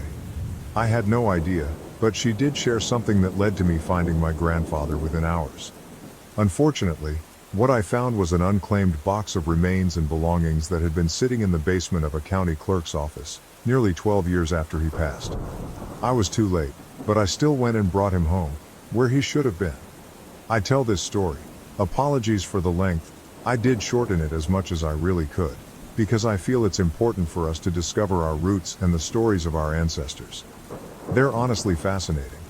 All of the people who knew the truth in my family either passed or weren't talking, but those truths are still out in the open. My dad knows who his people were, finally, and we've built wonderful relationships with most of those who are still living. Only a small few have opted not to extend their family to include us, and that's okay. In response, another user replied, "Wow, that's an incredible family story. I'm very happy that you managed to find people that you connected with so much, but I am very sorry that you didn't find your grandfather in time. Still, it must feel very good to have closure and know so much more about your family's history." Jim has done a lot of genealogy, so we found out we're descended from British and Scottish settlers who fought in the American Revolution. Beyond that, we're not so sure. My grandmother on my dad's side is descended from the Filles du Roi, who were some of the first women to come to New France, so in that way we feel very Quebecois even if we're not genetically so. My mom's family came over from Japan 100 years ago, but it's much harder to find documents from there since we can't read them, and they're not as common on ancestry sites. Thank you very much for your contribution, and I hope you have a great time with your new family. Update, July 1st, 2024. First of all, thank you so much to everyone who left such kind and heartfelt comments on my first post. It's incredible hearing all of your stories. To those who were concerned that we would abandon my grandparents that I grew up with, that is most definitely not the case. They were the people I grew up with, and I absolutely love them to bits. Although only my grandmother is still with us. All the incredible times I've had with her growing up are so much more important than blood, and I can't comprehend the stories I read where people forget about their adoptive parents or grandparents when they find their biological ones. I won't recap my previous post here because I'm lazy, haha. We just got back from visiting Jim and his wife, whom I'll call Mary, not her real name, on the West Coast, and it was one of the best experiences of my life. We spent a week in their city and got to experience so much with them. Our first time meeting them in person was very emotional and felt surreal. We spent the whole day looking through my dad's and our old photos, basically catching Jim up on everything he missed over the past 56 years. We also got to see so many of his and Mary's old photos too, which was very cool. We went to a park near their house, and on the walk, I heard Jim whisper "my son," with a massive smile on his face. Throughout the week, we explored their city and saw so many cool sights and tried so much delicious food. Mary knows her city so well, and it was great to see her favorite spots all around the city, from food carts to gardens to museums. We all went to an incredible Japanese-American museum, and Jim and Mary absolutely loved it. They were very keen to learn about the internment during World War II and said they knew a bit about it before, but now it feels so personal. We went on 2 hikes with Jim. Mary wasn't able to come because she is in a wheelchair. It's so cool to have such an active and outdoorsy grandfather who can go on such long hikes. He taught us some foraging tips and told us stories from when he used to camp for years on end. Both he and Mary are very spiritual, so he also told us great stories from meditation retreats they've done. He's even tried psychedelics, so he's definitely the cool grandpa. I won't go into precise details of places we went to, but it was great exploring such a cool part of the world with amazing people. We were all very sad when the trip was over and we had to leave. I've gained 2 new grandparents on the West Coast, and I couldn't be happier. And they said that they've gained 2 grandchildren. I'm so glad that they see us as such. Mary told me her greatest regret in life was not being able to have children and grandchildren, but now she does. This has been such a transformative time in our lives, and I think it's incredible just how many people are so much happier now because my sister just happened to get my dad a DNA test. This is just the beginning of our relationship with our new grandparents, and I am so excited. Now we have to figure out a way to go to Australia to meet Debbie. Whenever that happens, maybe I'll make another update. Until then, I hope you all have a lovely day, and thank you so much for taking the time to read our story highlighted comments. Firstly, one commenter shared. It's kind of surprising how distant a relationship with someone will show up in a DNA test. I didn't have any surprises with my close family, but finding 3rd and 4th cousins on my mom's side helped confirm some potentially shaky genealogy research I'm working on for her family. She was a product of her mother's 4th marriage. 2 of the previous ones we had no idea about, so she has siblings she didn't know existed, and they were abandoned by her father when she was a kid, so I didn't really grow up with any connection to them. Trying to piece together the timeline of her parents' lives has been difficult.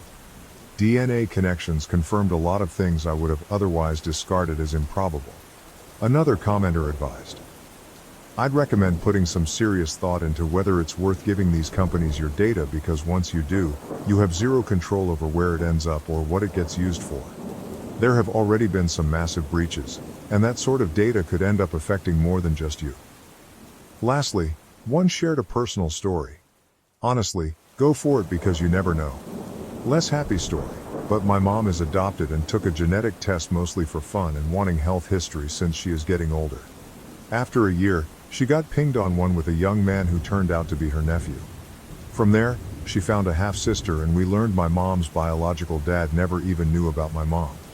From what we understand, he was dating a girl in college, but they broke up when he decided to study abroad. She learned she was pregnant during this time and must have just never told him. She had my mom, gave her up, and everyone moved on. Her biological dad still refuses to believe it. My mom wasn't looking for family, but she said it still stings a bit. She does sometimes talk to her half-sister though. I have face blindness, and my BF's tests are overwhelming.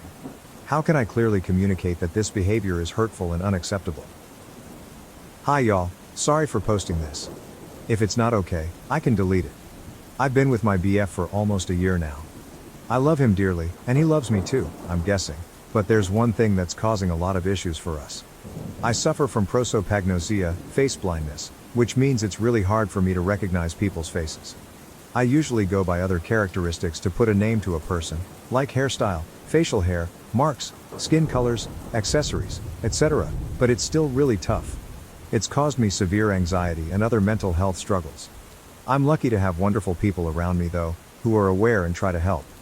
They'll introduce themselves when we start talking, wear something they know I've linked to them, or whatever.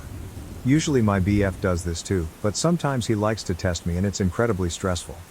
He shaved off his beard once, a few times he wore a completely different style of clothing, or changed his hairstyle, all without warning me. In those moments he won't tell me who he is, or say someone else's name, just to see if I'll figure out it's him.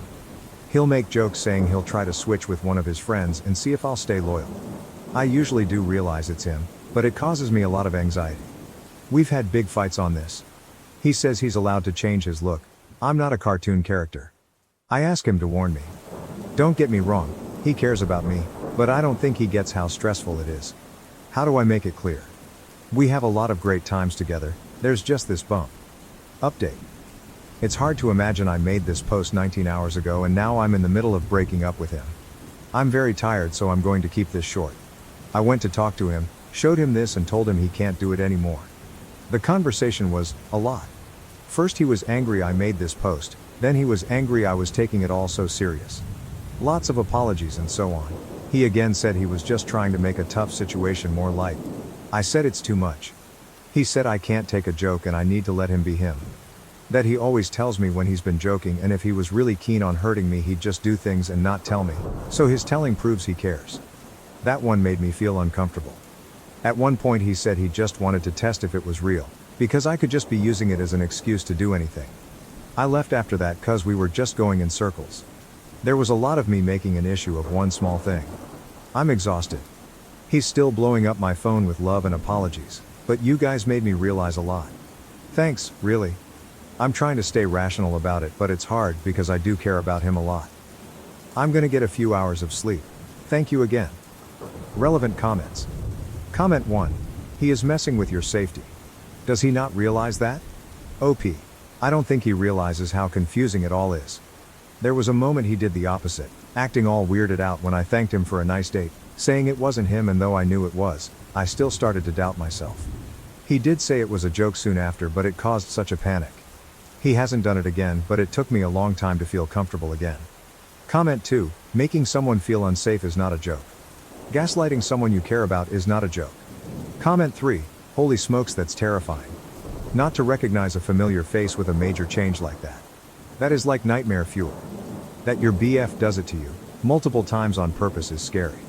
I don't know if there is a way you can explain it to him if he doesn't get it. It seems he enjoys your panic. Which is not a good thing for a partner. If this was my partner I would get a tattoo or something. And I don't have any. OP, my dad actually got a tattoo on his arm for me, which is a great comfort. I hadn't realized how messed up everything is, until reading all these replies. Comment 4. Your boyfriend is basically abusing you in emotional situations. He thinks it's hilarious you struggle and get severe anxiety, which isn't normal, nor does it mean he cares about you. This is a huge red flag. OP, abuse is a really big word, but I do agree it's not okay. I'm seeing him soon, we'll see how it goes. Update 1. Hi y'all, hope it's okay. I will post a little update. Things went batshit crazy. A lot has happened in the last days. I'm really grateful to you all, honestly. I wasn't aware about the real meaning of his pranks, and what it said about him and our relationship. I went to talk to him the same evening I made that post, with the intention of making clear he can't pull all that anymore. The conversation escalated. We talked for hours into the night and every day since. There's been a lot of messages.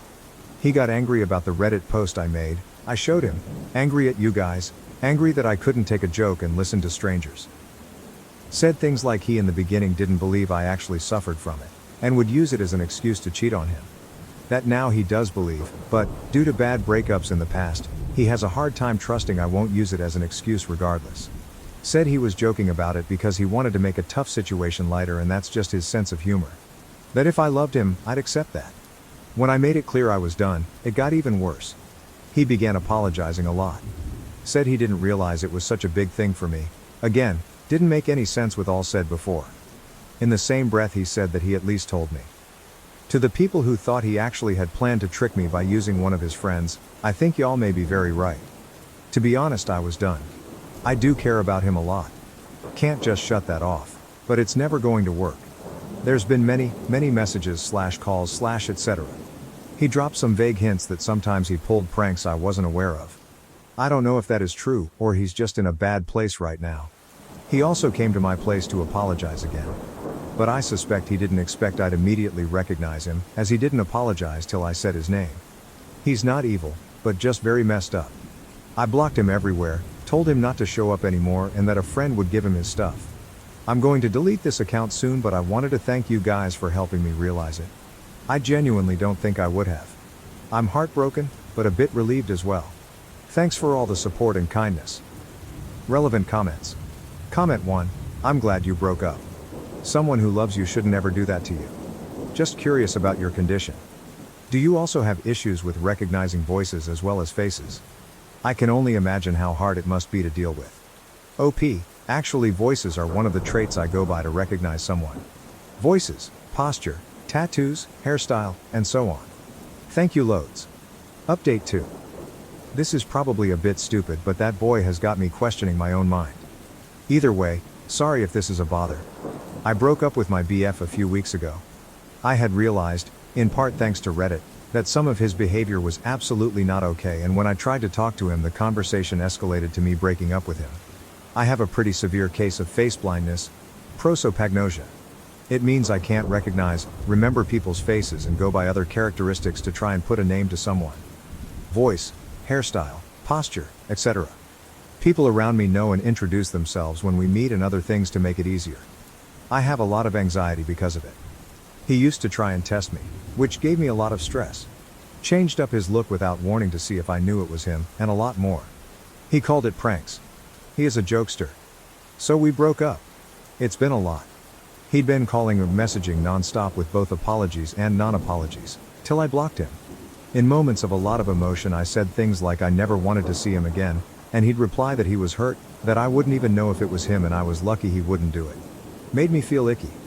He contacted me again yesterday, through a new account, saying he just wants one more face-to-face conversation, if only to give him his stuff that is still at my place and get some closure so we can both move on. I said my plan was to get a mutual friend to bring it over to him. He was hurt. He did seem a lot more calm than before and told me we were together for a year. He just wanted one conversation after I suddenly broke things off. That he had some time to process now, etc., and that he doesn't understand how he suddenly, after a year of loving each other, became so evil I couldn't have one chat with him. But I don't feel good about it. My gut is telling me this will not be a good conversation. My worst fears are telling me he might play a trick to prove some point.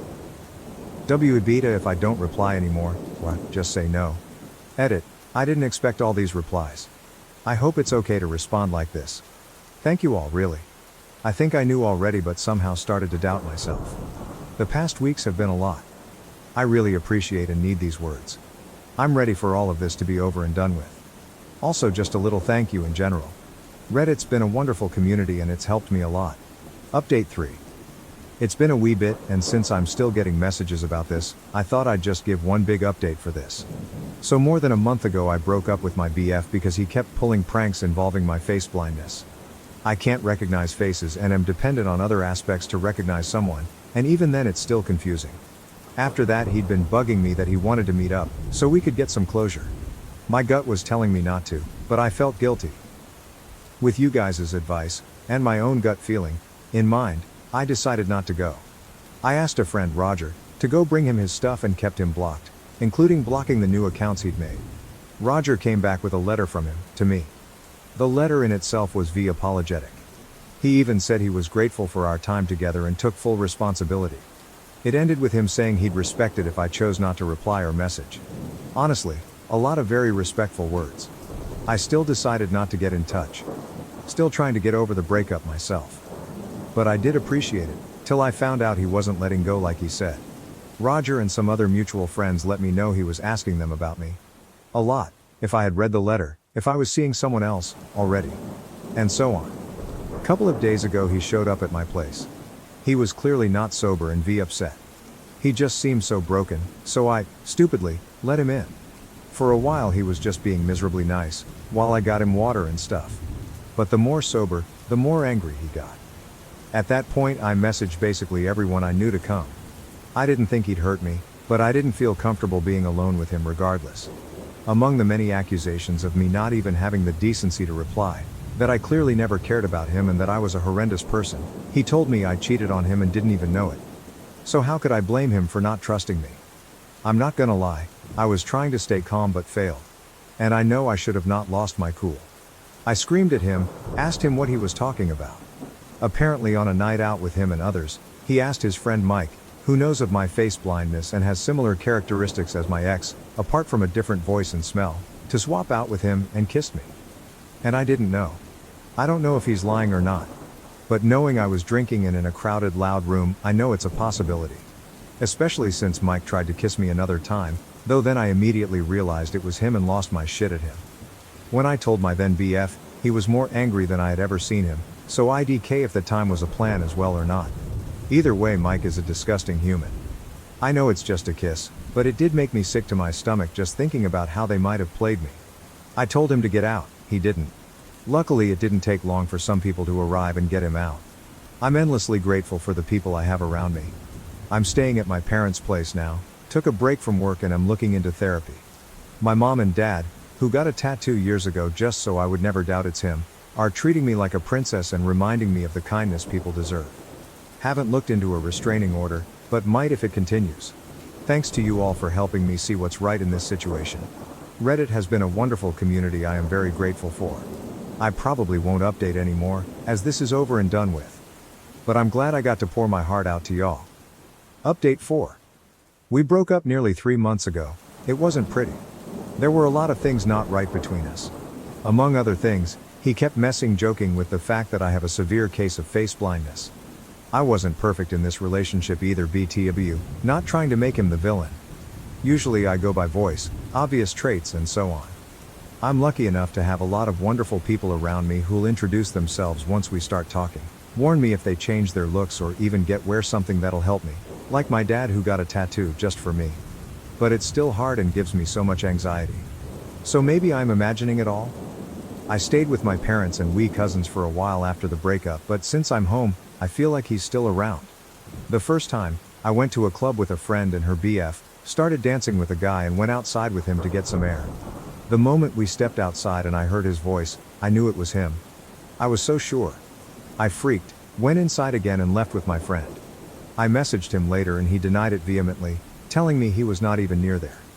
That we can meet up and talk if I want. My friend says she's not sure. She was off with her BF and didn't see him. So maybe I'm wrong. My gut says it was him, but I can't trust my brain with these things.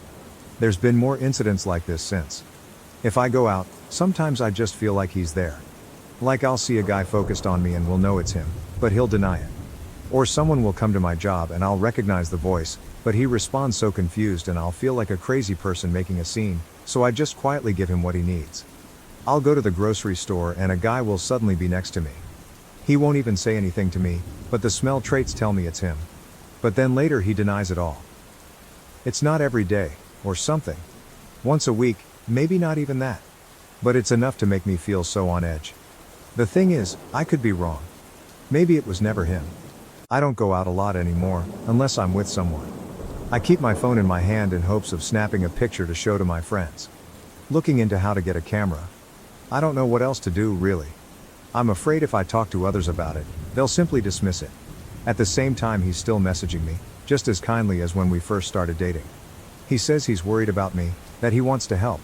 And I just feel like I'm going crazy. Maybe I am. Update 5. I have a quite severe case of face blindness, but have my own ways to get around, like all of us. But still, I can never be completely sure who's in front of me until they confirm it. I'm sure you know the feeling. Now I have had wonderful people in my life who make it so much easier for me. But have you had people who don't do that? My previous BF messed with me sometimes, and I sometimes worry he might still be. But it's hard to be sure, when I can't trust what I see. Sometimes I'm so sure it's him, but he'll deny it, and I can never convince myself to be 100% certain of what I saw. Do you have any things you did to deal with people who messed with you? Or didn't you take your prosopagnosia seriously? New update. First, thanks to the mods for allowing me to post this update. I don't know if anyone will see this, but I keep getting messages about this, very kind ones, for which I'm grateful, and thought I'd just do a wee update. I'm not in the best place mentally, so I will keep this short. This will also be my last one, as Liv taken plenty of your time as is and don't really know what to do with the attention, though I'm extremely appreciative of all the support and advice. I posted here a while ago about how I wasn't sure if my ex was messing with me, and my face blindness, or if I was just being paranoid. I now know it's both. I really did feel like a crazy person. The day I made the post, I broke off contact with him again. I got a few more messages from him, all kind and concerned-ish. Even some mutual friends, and one girl I barely know, reached out saying they were worried because of what my ex told them. But here's the thing, I did manage to subtly make two videos, 2 different times, in which my parents could clearly see him. Honestly, I was an absolute mess. Since then, I've also been staying with my parents again and took a break from work. We're trying to look into a restraining order, but it's not that easy. There's some redemption though. A friend did what I didn't have the balls to do and completely exposed him. Got some very angry messages from my ex after, in which he, among other things, said he just happened to be in the same place, but now I'm making him out to be some kind of stalker because of my insecurities. Doesn't explain why he didn't just say it was him though. Or how it happened at least twice in less than 2 weeks. That's where we're at right now. I wish I could tell you more. I'm kind of stuck right now. I have no proof about the previous times. Even more so, there's been moments in the past weeks I also thought it was him, and it wasn't. Either confirmed by video, or because I wasn't alone. Then there's been some times in the last weeks where I didn't manage to get any recording, photo. Though I am relieved to have some answers, I'm also heartbroken. I don't know how to process knowing there's people that'll abuse my flaws in this way. I feel incredibly paranoid, and it's exhausting. I'm looking into moving away. At the same time, I'm hopeful this is the end of it, that him getting exposed will be the end of this. Multiple people have told him to back off and leave me alone. I'm happy to be home with my parents for now. I'm safe, thanks for all the advice. Relevant comments. Commenter, dude is an abusive psycho. Put him on blast. He has serious mental problems. OP, I'm gonna sound like an absolute idiot, but I still often feel conflicted about it. I wish he'd just admit to everything. There's a lot of things that feel uncertain, and I'm having a hard time letting those go. Like, I only have proof about those 2 times. What if he's right and it was only those 2? Still wouldn't be okay, but IDK, either way, just hope it all ends here. I found out I was pregnant with my 4th child not long after divorcing my husband. I'm conflicted about whether I should keep this baby. This is long. I'm sorry, I've sort of written a novel here. I wanted to post this in a relationship advice group, but the subject matter isn't allowed. My ex-husband and I were married for 10 years, although the last 2 were spent in variations of separation. We've been divorced for roughly a year. We have 3 kids, 10, 8, 5, I'm pregnant with our 4th baby. I don't know if we'll actually be parents to 4 kids or not. I'm so conflicted. We are so conflicted. There was no abuse or cheating in our marriage, although he did sleep with somebody else during our separation. There are a variety of other reasons why we ultimately got divorced. After the initial feelings of failure and heartache, and there was an immense amount of heartache on my end despite being the one who filed for divorce, we were able to get along pretty well. It becomes platonic so quickly, and it's like when we removed the romantic and married relationship from the equation, things got so much better. We split time with our kids 50-50. That's really hard for me because being a mom is such a huge part of my identity that I still sometimes struggle to know what to do with myself during his time with the kids. Ultimately, I'm happy that he's a loving, involved father, and I'm glad that they do spend half their time with him, even if I still sometimes cry over not being with them all the time. We still do things together as a family sometimes. We sit together at our kids' activities, things like that. He has a girlfriend now. She seems nice. He met her not long after our divorce was finalized. It hurt. I cried way too much over it. He waited over 6 months to introduce her to our kids, which I was thankful for. My kids like her. Our youngest child was unexpectedly admitted to the hospital not long ago. He had surgery. In the grand scheme of things, it was a pretty minor surgery and he's absolutely fine now, but this is my baby and he had to spend multiple nights in the hospital, so this was a big deal for me.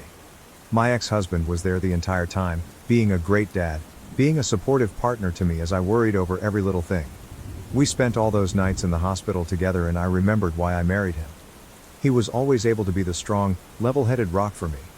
He was this safe person who I knew would take care of everything and protect me. When we were in the hospital, he told me that I'm the most important woman in his life. When our son was discharged, my ex-husband came back to my house. My baby was home safe. Our other 2 children were excited to be home after staying with my husband's sister for several nights. We were all together at home like a family again. That night after our kids were in bed, we had sex. I hadn't been hoping for it or planning it. It was just like as soon as the kids were tucked away in their rooms, we were having this intensely passionate, needy, amazing sex that we shouldn't have been having. We went to sleep in my bed and at some point in the middle of the night we had sex again. The next morning we both decided our emotions with the whole situation with our son just got the better of us. We said we didn't regret sleeping together, but that's all it was and we were just going to go back to our normal divorce lives. We wouldn't make it awkward, just move on. Then I found out I was pregnant. We didn't use a condom. I don't even have condoms in my house anymore. I'm not on birth control. I haven't been since we divorced. I haven't needed it since I haven't had the time or interest to start dating again. I really wanted to be single for a while. I know I was ovulating when we slept together, which was probably a contributing subconscious factor as to why it happened. My body sees him being a good dad to our kids and it wants another. My cycle is like clockwork and we've always conceived on the first try every time we've tried to get pregnant. Our first kid was not even a try. It was 2 weeks before your wedding you find out you're pregnant and spend your honeymoon with morning sickness surprise. So now I'm about 8 weeks pregnant. I've known for about a week. I just told him this past weekend. I didn't know if I would tell him at all. I realize now that I only told him in hopes that he'd tell me what to do and figure the situation out for me. Only he didn't. I know it makes no sense to have a baby with somebody I chose to divorce. I don't need a 4th child. Why can't I let go of this though?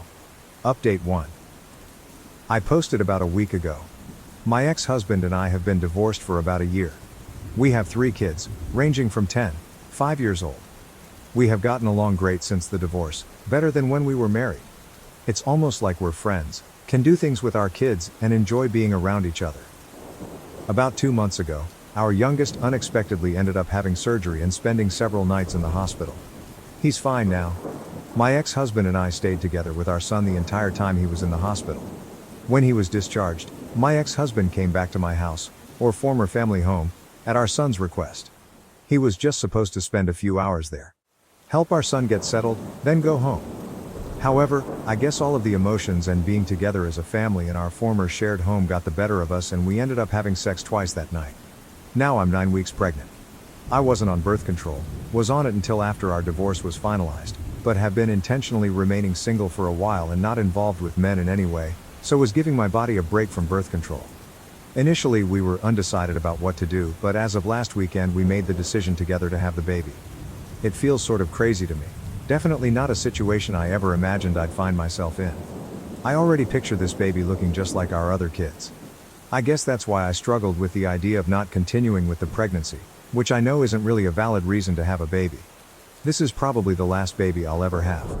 I'm 39, so even if I were to meet a man who I trusted enough to want to have a child with and a future with, I'll be well into my 40s by then. I plan to be very picky, but I'm not even at the point of wanting to find somebody new yet. We're not getting back together, for now. We get along great when we're not married and living in the same house. We feel it'd be irresponsible to all of our children to attempt to get back together right now because of this. Chances are higher that we'll be able to co-parent this baby successfully if we live separately. However, we are committed to working together to do what has to be done to take care of the baby when he or she gets here. Our kids are doing so great right now and they seem very happy and secure with the current setup of our lives and homes, so we want to stick with this for now. I don't know if I really understand what I'm getting myself into. Our other kids were all born into a marriage and a 2-parent home. I know that sharing custody of a baby will be a lot different than the kids going back and forth between homes. I might be feeling too positive about it, but I think it could work out fine. The new baby will just see this as normal, right? Next thing to worry about will be having to explain this to everyone when we tell them. My family and friends will get over it, but I'm especially concerned with explaining it to our kids. I'm worried our oldest won't take the news well. She also knows what sex is and how babies are made. And for everyone concerned about his girlfriend, she's not his girlfriend anymore. Top-rated comment: these two are 100% getting back together within a year and then breaking up again in another. Update 2. Several people have asked me for an update on my situation. My ex-husband and I are having a baby. My other posts are on my profile. A recap is that we were married for 10 years, divorced for almost 1.5 years now, and have 3 kids together. We slept together twice during a stressful family time and I ended up pregnant. We've since admitted we are both still in love with each other, but have not actually declared that we're back together, mainly for the same of our kids. I last posted toward the end of January. I'm 28 weeks pregnant. We're having a little girl. As far as the pregnancy goes, it's been like a textbook pregnancy, and so I feel pretty good, just more tired than I ever remember being during pregnancy before. My husband and I continue to live separately and share custody of our kids. We each have them 50% of the time. They're all aware that we're having a baby and none of them seem to be deeply confused or emotionally damaged by their divorced parents having a baby together. We explained it in an age-appropriate way. Our oldest child was more grossed out that her parents had sex than anything else, since she now understands what sex is and how babies are made. We've been involved with her quite a bit and she's excited now. I even took her to one of my appointments. She's excited to have a baby sister and she understands that mom and dad love her and her siblings, that we love this new baby, and that we love each other as people and as parenting partners without actually being together as a married couple in one house. Meanwhile, my husband and I have started to attend couples counseling. We tried marriage counseling when we were separated before we divorced, but I think we were both already pretty mentally done, so counseling didn't do much for us then. I think we're getting way more out of it now because we're actually invested in it and putting in a lot of effort. Sometimes I feel great after a session, and at other times I feel not so great and am reminded of reasons why we divorced. Overall, I think it's a good thing for us no matter what happens with our relationship. We've been sleeping together for the last few months. We already agreed that we won't be seeing other people at this time. I wouldn't be saying this while pregnant anyway, and it's not as if I'll even have time with 3 kids and a newborn. We agreed that we will not open ourselves to being with other people while we are working on our relationship and before that conversation is had between us. We are carrying on just as we have been since our divorce, as far as our kids are concerned. Dad doesn't spend the night at our house. We do things together as a family sometimes, but we were doing that even before anything was rekindled between us. We're not acting as a couple when we're together as a family. We're friendly with each other, but there is no holding hands, kissing, etc. Our main concern is our kids. We refuse to say we're back together. If we officially get back together, we really want to feel certain that it'd be for the long term, that we're ready to commit to that. We don't want to give our kids whiplash or do anything to make them insecure about our family. We would like to get to that point, but we aren't there yet. I think if my husband had his way, we'd be there. He's ready to say he's there now. He'd love to move back home. But he understands and agrees with my reasoning. I'd love for him to move back home too, based only on emotions. We both have things to work on, separately and together. I want to be a better spouse this time around. I thought I was being a really great wife and I was on the surface. I also know that right now I feel so in love and am hopped on hormones and pregnancy happiness. I always feel super happy, super positive, and super horny during pregnancy, and I know I have to be careful with trusting anything I feel during this time because it's like I'm on a 24/7 natural high. I think the biggest issue right now is that he's far more, let's throw caution to the wind, even though he agrees with all of my reasoning, and I want to be way more careful. Final update. I've made a few posts about my husband getting pregnant after we divorced. We were married for 10 years and had 3 kids before getting divorced. We got along so much better after we divorced and we have been really good co-parents during this time, but we were functioning strictly as friendly co-parents. We slept together around 1 year after our divorce was finalized and conceived a 4th baby, which we ultimately decided to keep. Our 4th child, a sweet baby girl, was born at the end of May. She's so perfect and we both feel we made the right choice to bring her into the world. It was the smoothest, easiest birth I've had and I take that as a sign. I feel like I fell in love with him all over again during labor and delivery, and that's when I knew I was ready to make our relationship official and public to everyone, including our children. Contrary to all the assumptions, our kids really don't seem to be negatively affected or confused about the baby. And I don't think the newest baby is getting any less love or attention than our 3 kids born within our marriage have. This is normal to them now. They understand we're still a family, and no matter what, we'll always be a family whether mom and dad live together. We are still living separately and technically still maintaining the custody schedule we had in place for our oldest 3 kids. Although, the kids are with me every weekday right now since it's summer break and I'm on maternity leave. We have a different arrangement for the baby, but he does take her overnight a few nights a week. I got our family home in the divorce and he spends time here with all of us. He has spent some nights here at home to help with the baby, but he doesn't stay in my bedroom quite yet. He has not moved in, although he has tried and continues to suggest it. This is probably the biggest point of contention these days. To me, this feels like the best of both worlds. I love him and truly don't want to be with anyone else. I think I sort of function better and am happier also living in my own space that he just visits. I know it's not the norm, and some might say this means I don't really love him as much as I think. I really believe I'm just one of those people who needs more independence and alone time, and maybe we never would have got divorced in the first place if this had been the arrangement from the beginning. Is it sort of selfish? Maybe. I don't know anyone else with this arrangement, but I know some people out there do this.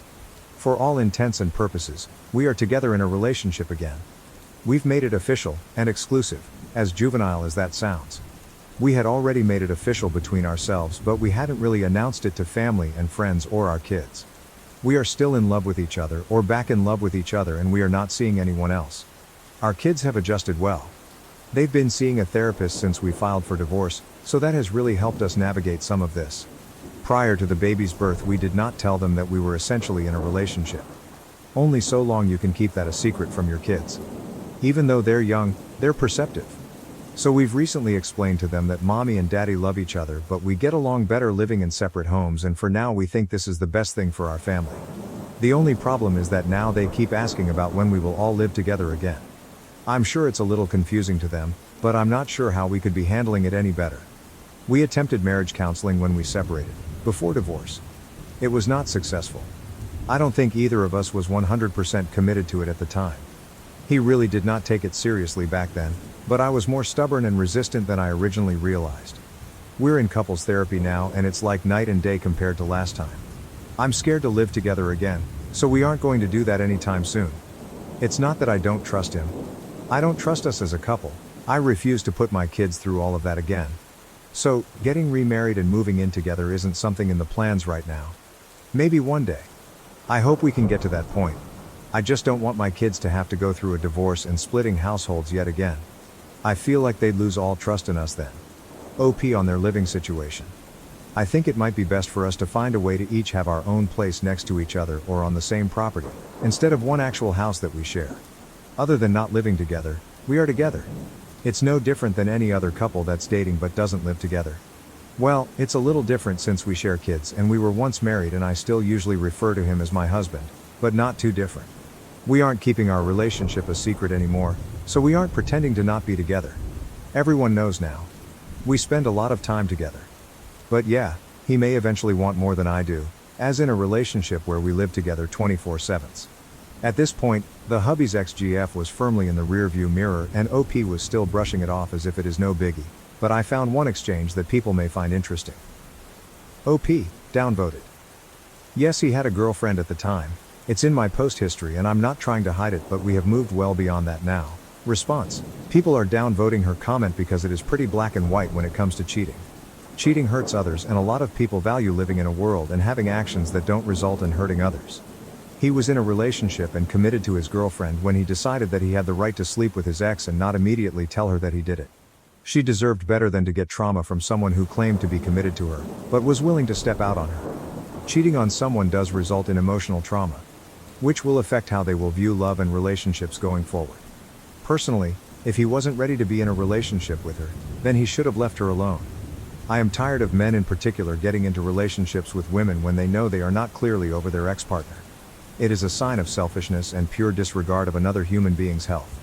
She was used as an emotional support and sex object by him, because no one that respects their partner would do something this cruel. So I'm not going to cheer on someone who could have just avoided this entire situation by not being in a relationship when he was clearly not ready to be in one, and hurt someone deeply. Edit: I want to add additional thought as well. Cheating is not only an emotional hurt but a sign that you give zero care about your partner's health. He was presumably still having sex with his ex-girlfriend after sleeping with no condoms with his ex-wife. With the rate of sexually transmitted diseases and infections increasing and the likelihood of the disease being antibiotic resistant, he told his ex that he had zero care for health and emotional well-being. She had the basic right to know that he slept with another person while still being intimate with her. Especially with no form of protection. Not calling the ex-wife dirty but with the risk of catching a disease that's incurable, or opens you up to higher risk of illness, every person who is engaging in a sexual relationship deserves honesty. OP. All of this may be true. I'm not arguing anything you said. But I'd like to know what everyone on Reddit thinks we're supposed to do about it. We can't go back in time and undo what we did. Maybe Redditors feel that as an act of penance we should not be together, despite very much wanting to, since that's what we deserve for hurting her in the process. We should never be allowed to move on and have any happiness in our lives, together or separate, because we did something at one time that hurt somebody. Short of publicly flogging ourselves and maybe not allowing ourselves to ever be in a relationship with anyone ever again as a form of self-punishment, what are we supposed to do to satisfy the masses? Neither of us are proud of hurting somebody.